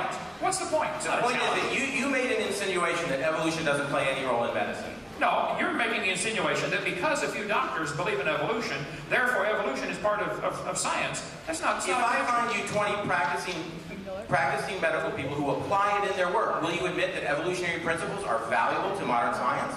I would like to see how they apply it in their work and define exactly what you mean by evolution. You're going to find it's nothing but variations like the bacterial resistance. Let's move on to this. Several times you say up there that Haeckel was convicted of fraud by his university, correct? 6 professors, University of Jena, 1875. Okay. If I can produce scholarly work to disprove that, will you quit making that claim? I would like to say that corrected. I've seen several sources that say that's correct. Maybe 1874. Is that what you're saying instead of 75? Did I get the No, it's actually documented all throughout the historical record. If I can produce enough work and we can post this on a common website, will you quit making the claim? I'm not defending Haeckel. I will make anybody that corrects me, if they can show something that I'm making that's inaccurate, I will correct it. Will you correct it? Do you teach that the vestigial organs is evidence for evolution, or the whale has a vestigial pelvis? Does your website teach that some of these evidences I gave tonight is lies? Are you going to correct that website? No, because it's the consensus of the scientific community. And as far as I know, your creationist movement hasn't produced any valid science and published it to back up the claim that you made. It doesn't matter what we produce. You're saying... Yes, it does, and the burden's on you. This university does great research and publishes in the scientific journals. That's proof, all right. That's the big boys, Ken. That's the big boys. All right, I'll finish up. Boy, if you publish in a journal, that's proof. Go check the Soviet Union and see how that logic works out. Okay? Hi, my name is Laura Coulter. I'm an attorney. I'm not a scientist, but some of my best friends are scientists. So I just want to make one small, quick point. Okay. You'll be gentle with me. I'm a little nervous. I believe I heard you say earlier that things that you can't observe directly, like sea lions losing their limbs as they move into the water, over time, those kinds of things are fairy tales. Is that correct? Well, no. He said if a sea lion keeps going back to the water, which they do, that's going to prove that they, are losing legs and gaining fins. That's proof that sea lions are designed to live in water like they do. They do pretty good in the water, how was it that you described that it was a fairy tale? Well, he was talking about how whales came from some kind of land-based animal and moved into the water and lost their legs. I said, you can believe that, but that's not, we don't observe that. And why we don't observe that, so it's a fairy tale, correct? It's something that takes place in the imagination. I see. People believe these animals make these changes. They never see them. Because they're not directly observed. Well, right. So if it takes millions of years, it's now not part of science, it's part of a fairy tale. So it's occurred to me that you've been making this claim multiple times through the evening that things that are not directly observed are not scientific. That's the definition of science. It's observable, testable. But science actually consists of a lot of things that are not directly observed, that are indirectly observed and are inferential. So I'm just going to leave that at that, but I would actually like to say that you're actually being inconsistent, because earlier you said that the Genesis story was a good story and that the Bible was a good story, and I don't think that you are 6,000 years old, so I don't think that you have directly observed. Well, I'm a very new lawyer. I'm not asking for the Genesis account to be taught. No, but I would like you to distinguish it from a fairy tale, because you've said that things that are not directly observable are not science and are therefore fairy tales. And I would like you to distinguish the Genesis account of creation from a fairy tale. The difference we have with the Genesis account is we have an eyewitness observing. But you do not have any direct evidence. You have not directly observed it, and you cannot. You don't have any evidence that Abe Lincoln was president 125 years ago. That's right. So according to your logic, that's a fairy tale. No. All I'm saying is that according to your logic, Genesis is a fairy tale, Abe Lincoln is a fairy tale, and evolution is a fairy tale. All of those are fairy tales. Science is things we can observe, test, or demonstrate. I think we do observe and test and demonstrate. We have indirect observations as well as direct observations, and that's what justifies science. Would you tell me, as a lawyer, Genesis is distinguishable from science because it is not directly observable by anybody. Okay, as an attorney, I would like to know. I'm happy to. What is your best evidence for evolution? I'm not a scientist. I don't have best evidence. I'm not asking for creation to be taught. Why it's called religion? Woven together a wide tissue of science. I know it's a huge fairy tale. I agree. We got to work on this, and I'm working on it. Okay? Conspiracy, and I'm not. It's a big conspiracy. You're right. Go ahead. Last question. We're gonna have to quit. Oh, I got to get the next guy though. I mean, we got to be out of here in 6 minutes. Yeah. Well, there's enough of us we can hold the janitors out. Okay. Hurry. Go ahead. I'm Sarah, and so I just want to ask a question. Like you like to back it up, and I'm getting that your main concern, because I don't consider you necessarily a scientist or a theologian. You're an educator. You're also a parent who's concerned about children learning things in school that are lies. Right, I'm a scientist and an educator. I'm also a parent. I'm also, as any parent would be, concerned about their children in school learning lies. Good. So one thing that I'm confused about is I don't understand why you have chosen to bias yourself in trying to write only certain lies that are in textbooks. Actually, because as we all know, there are many lies cross disciplines in textbooks. One of the major jobs of educators these days, going through many versions of textbooks, is to try to remove things like loaded questions. And this is something that is not only in the biological sciences. This is a problem in all disciplines. I agree. Okay, so what I'm wondering is... Why am I biasing myself to this one? I taught science 15 years. This is my expertise. There's too many dragons to slay. I only got time to kill this one. But there are so many other things that are so much more damaging. You're an educator. I'm a scientist. Okay, then find somebody who's a mathematician and fix the math books, and find an English person and fix the English books. We got a lot of work to do. But you're concerned about children and lies being in textbooks, and that sounds like the most important thing to you. So there are a lot of lies, like Native American Indians, like bias in questions about ethnicity and socioeconomic standards. There are many, many, many bias in textbooks, and I feel like what you should do is probably focus on that and on education. And so why expend so much of your energy on debates in science and evolution, which you're not as well qualified for, since you are an educator of basic educational curriculum? Well, I guess everybody has to pick which dragons they want to slay, and this is the one that bothers me, because it has so much bigger implications. But why wouldn't you slay the dragons you're most qualified for? Let me answer your question. Because this evolution theory is not just a dumb theory, it's a dangerous theory. And why do you feel that way? This is exactly what motivated Adolf Hitler to kill the inferior species, the Jews and the blacks. This is precisely this theory, evolution. You're talking about social evolution, which many people disagree with. That's the result. Okay, we got to get out of here. I'll tell you what. Let's schedule another time. I'll come back. I love this place. I mean, this is great. I still don't get your answer. You're not answering why you're choosing to slay dragons that you're not as well qualified. Why does anybody choose any field of work? Why do people decide to be physicians instead of janitors? I mean, I decided to do this. It's my business. It doesn't matter to you. But you're not choosing to listen to experts in their field to help guide you in these wars against biased questions in textbooks. I'm listening to... Okay, we got not enough time to cover it all night here tonight, but I would like the next guy to ask a question. I think I did answer your question. I can choose whatever I want for my life. I don't think you did. I'm not asking taxpayers to pay my salary. I can do whatever I want with my life. But you're okay with taxpayers paying money for textbooks in history that talk about other problems. I'm not okay with that either. I just don't have time to say that dragon. I don't have time to say that dragon. Okay? Now, I'm so glad you came. 8 years ago in Canada, when I pulled out my pocket knife and volunteered... I want to explain something, I pulled out my Swiss Army knife and said...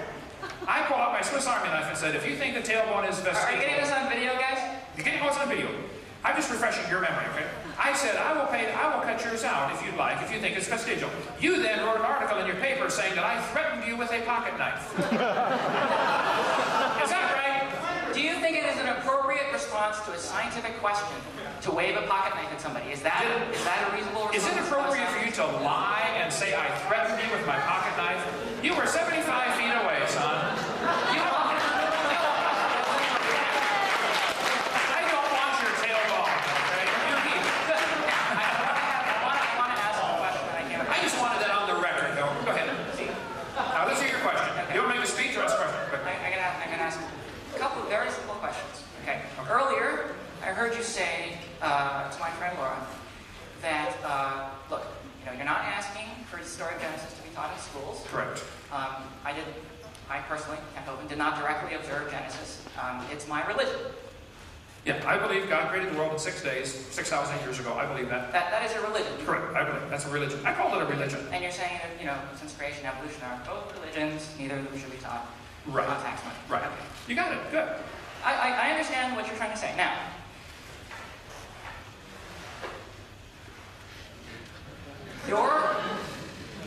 your lectures and your ministry is not tax funded. Is not tax funded. Good. It teaches the literal story of Genesis. Oh, yeah. Right? You believe absolutely that the earth was created 6,000 years ago by God, exactly as it was in the first chapter of Genesis. Correct. I believe that story. Absolutely correct. Go ahead. Right. Now, you got it. Okay.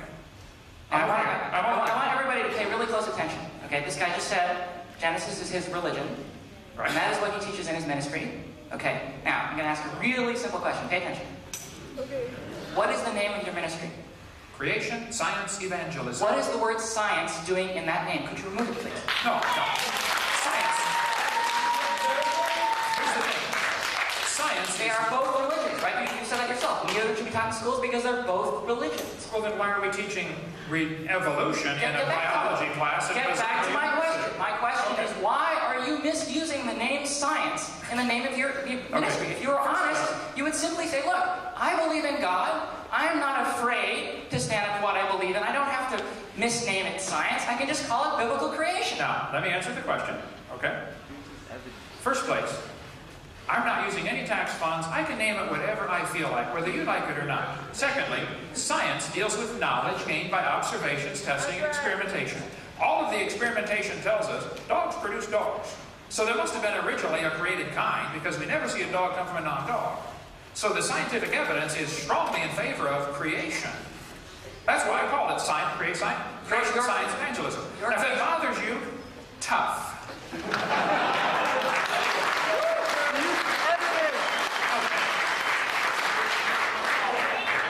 Your creation theory. My creation theory teaches that the earth was created about 6,000 years ago, does it not? Correct. Now, first, before we go off on my creation theory, which is not part of the topic tonight, where's the evidence for evolution that I covered? I covered a bunch of lies. You're diverting from the question. Did you see that? Did you see that? You didn't answer me at all. Okay.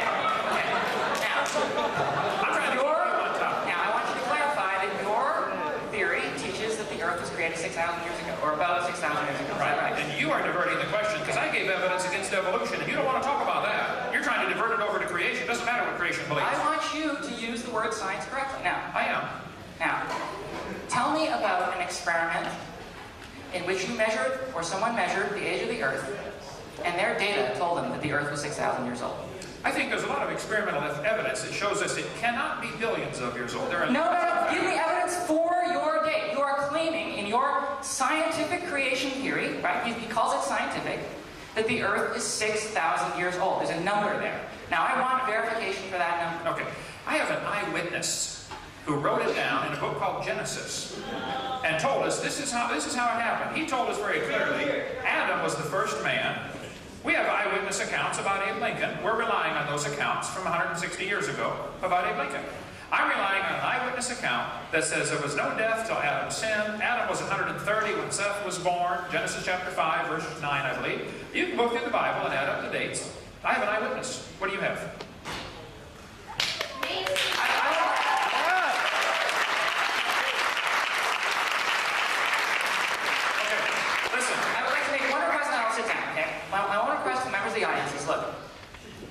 If you are Christians, I know there are a lot of Christians in the audience tonight. Wait a minute. If you want to make a speech, you need to get your own crowd, okay? If you want to make a speech, they invited me to come speak tonight, okay? If you believe in God and you are firm in your faith, you do not need to misname it science in order to tell the people that you believe in God. You can simply be honest and say, look, I am a biblical creationist, I am a Christian, I believe in God. There's no need for you to misuse science for this reason, okay? And once he presents a measurement, okay, by experiment of a 6,000-year-old Earth, I will be happy to let him name it science. But until then, creation science is a lie. Okay. Folks, we are over time. They're going to shoot us if we don't get out of here. Paul, you're in charge. You take another one, or we? Last one. Okay. I'm willing to say all night. Good night. Very quickly, my name is Brad. I'm Brad. I'm a fan of yours, and the reason is I had a degenerative incurable disease 25 years ago that I used creation biblical principles to cure and follow up that. There's a doctor out of San Francisco who taught hundreds and hundreds of doctors emergency medicine. She had terminal breast cancer in 1992. She teaches to groups 10 times as large, 3,000 people every year. And her website is drday.com, Dr. Day. And she used biblical principles to cure her incurable cancer. The pathology test is on the website. She makes a video that says you can't improve on God. That's the title of her video, and that's what she used to cure her cancer. I suggest we check it out. Okay, now Paul? Yeah. I will come back. Maybe we need to sweeten the pot. None of the professors would debate, okay? Correct. I'll come back. A year and a half ago, we invited 146 professors to debate, from 4 different departments to debate Dr. Hovind. Not a single one agreed to do that. I will come back, and a professor that teaches here at Berkeley, I will pay them $500 to debate me on 3 simple conditions. There could be 10 of them. Okay, they split up to 500. I get half the time. We talk about one topic at a time, and anybody can videotape it and sell the tapes if they want. 3 simple conditions. Thank you so much. We've got to get out of here. Thank you.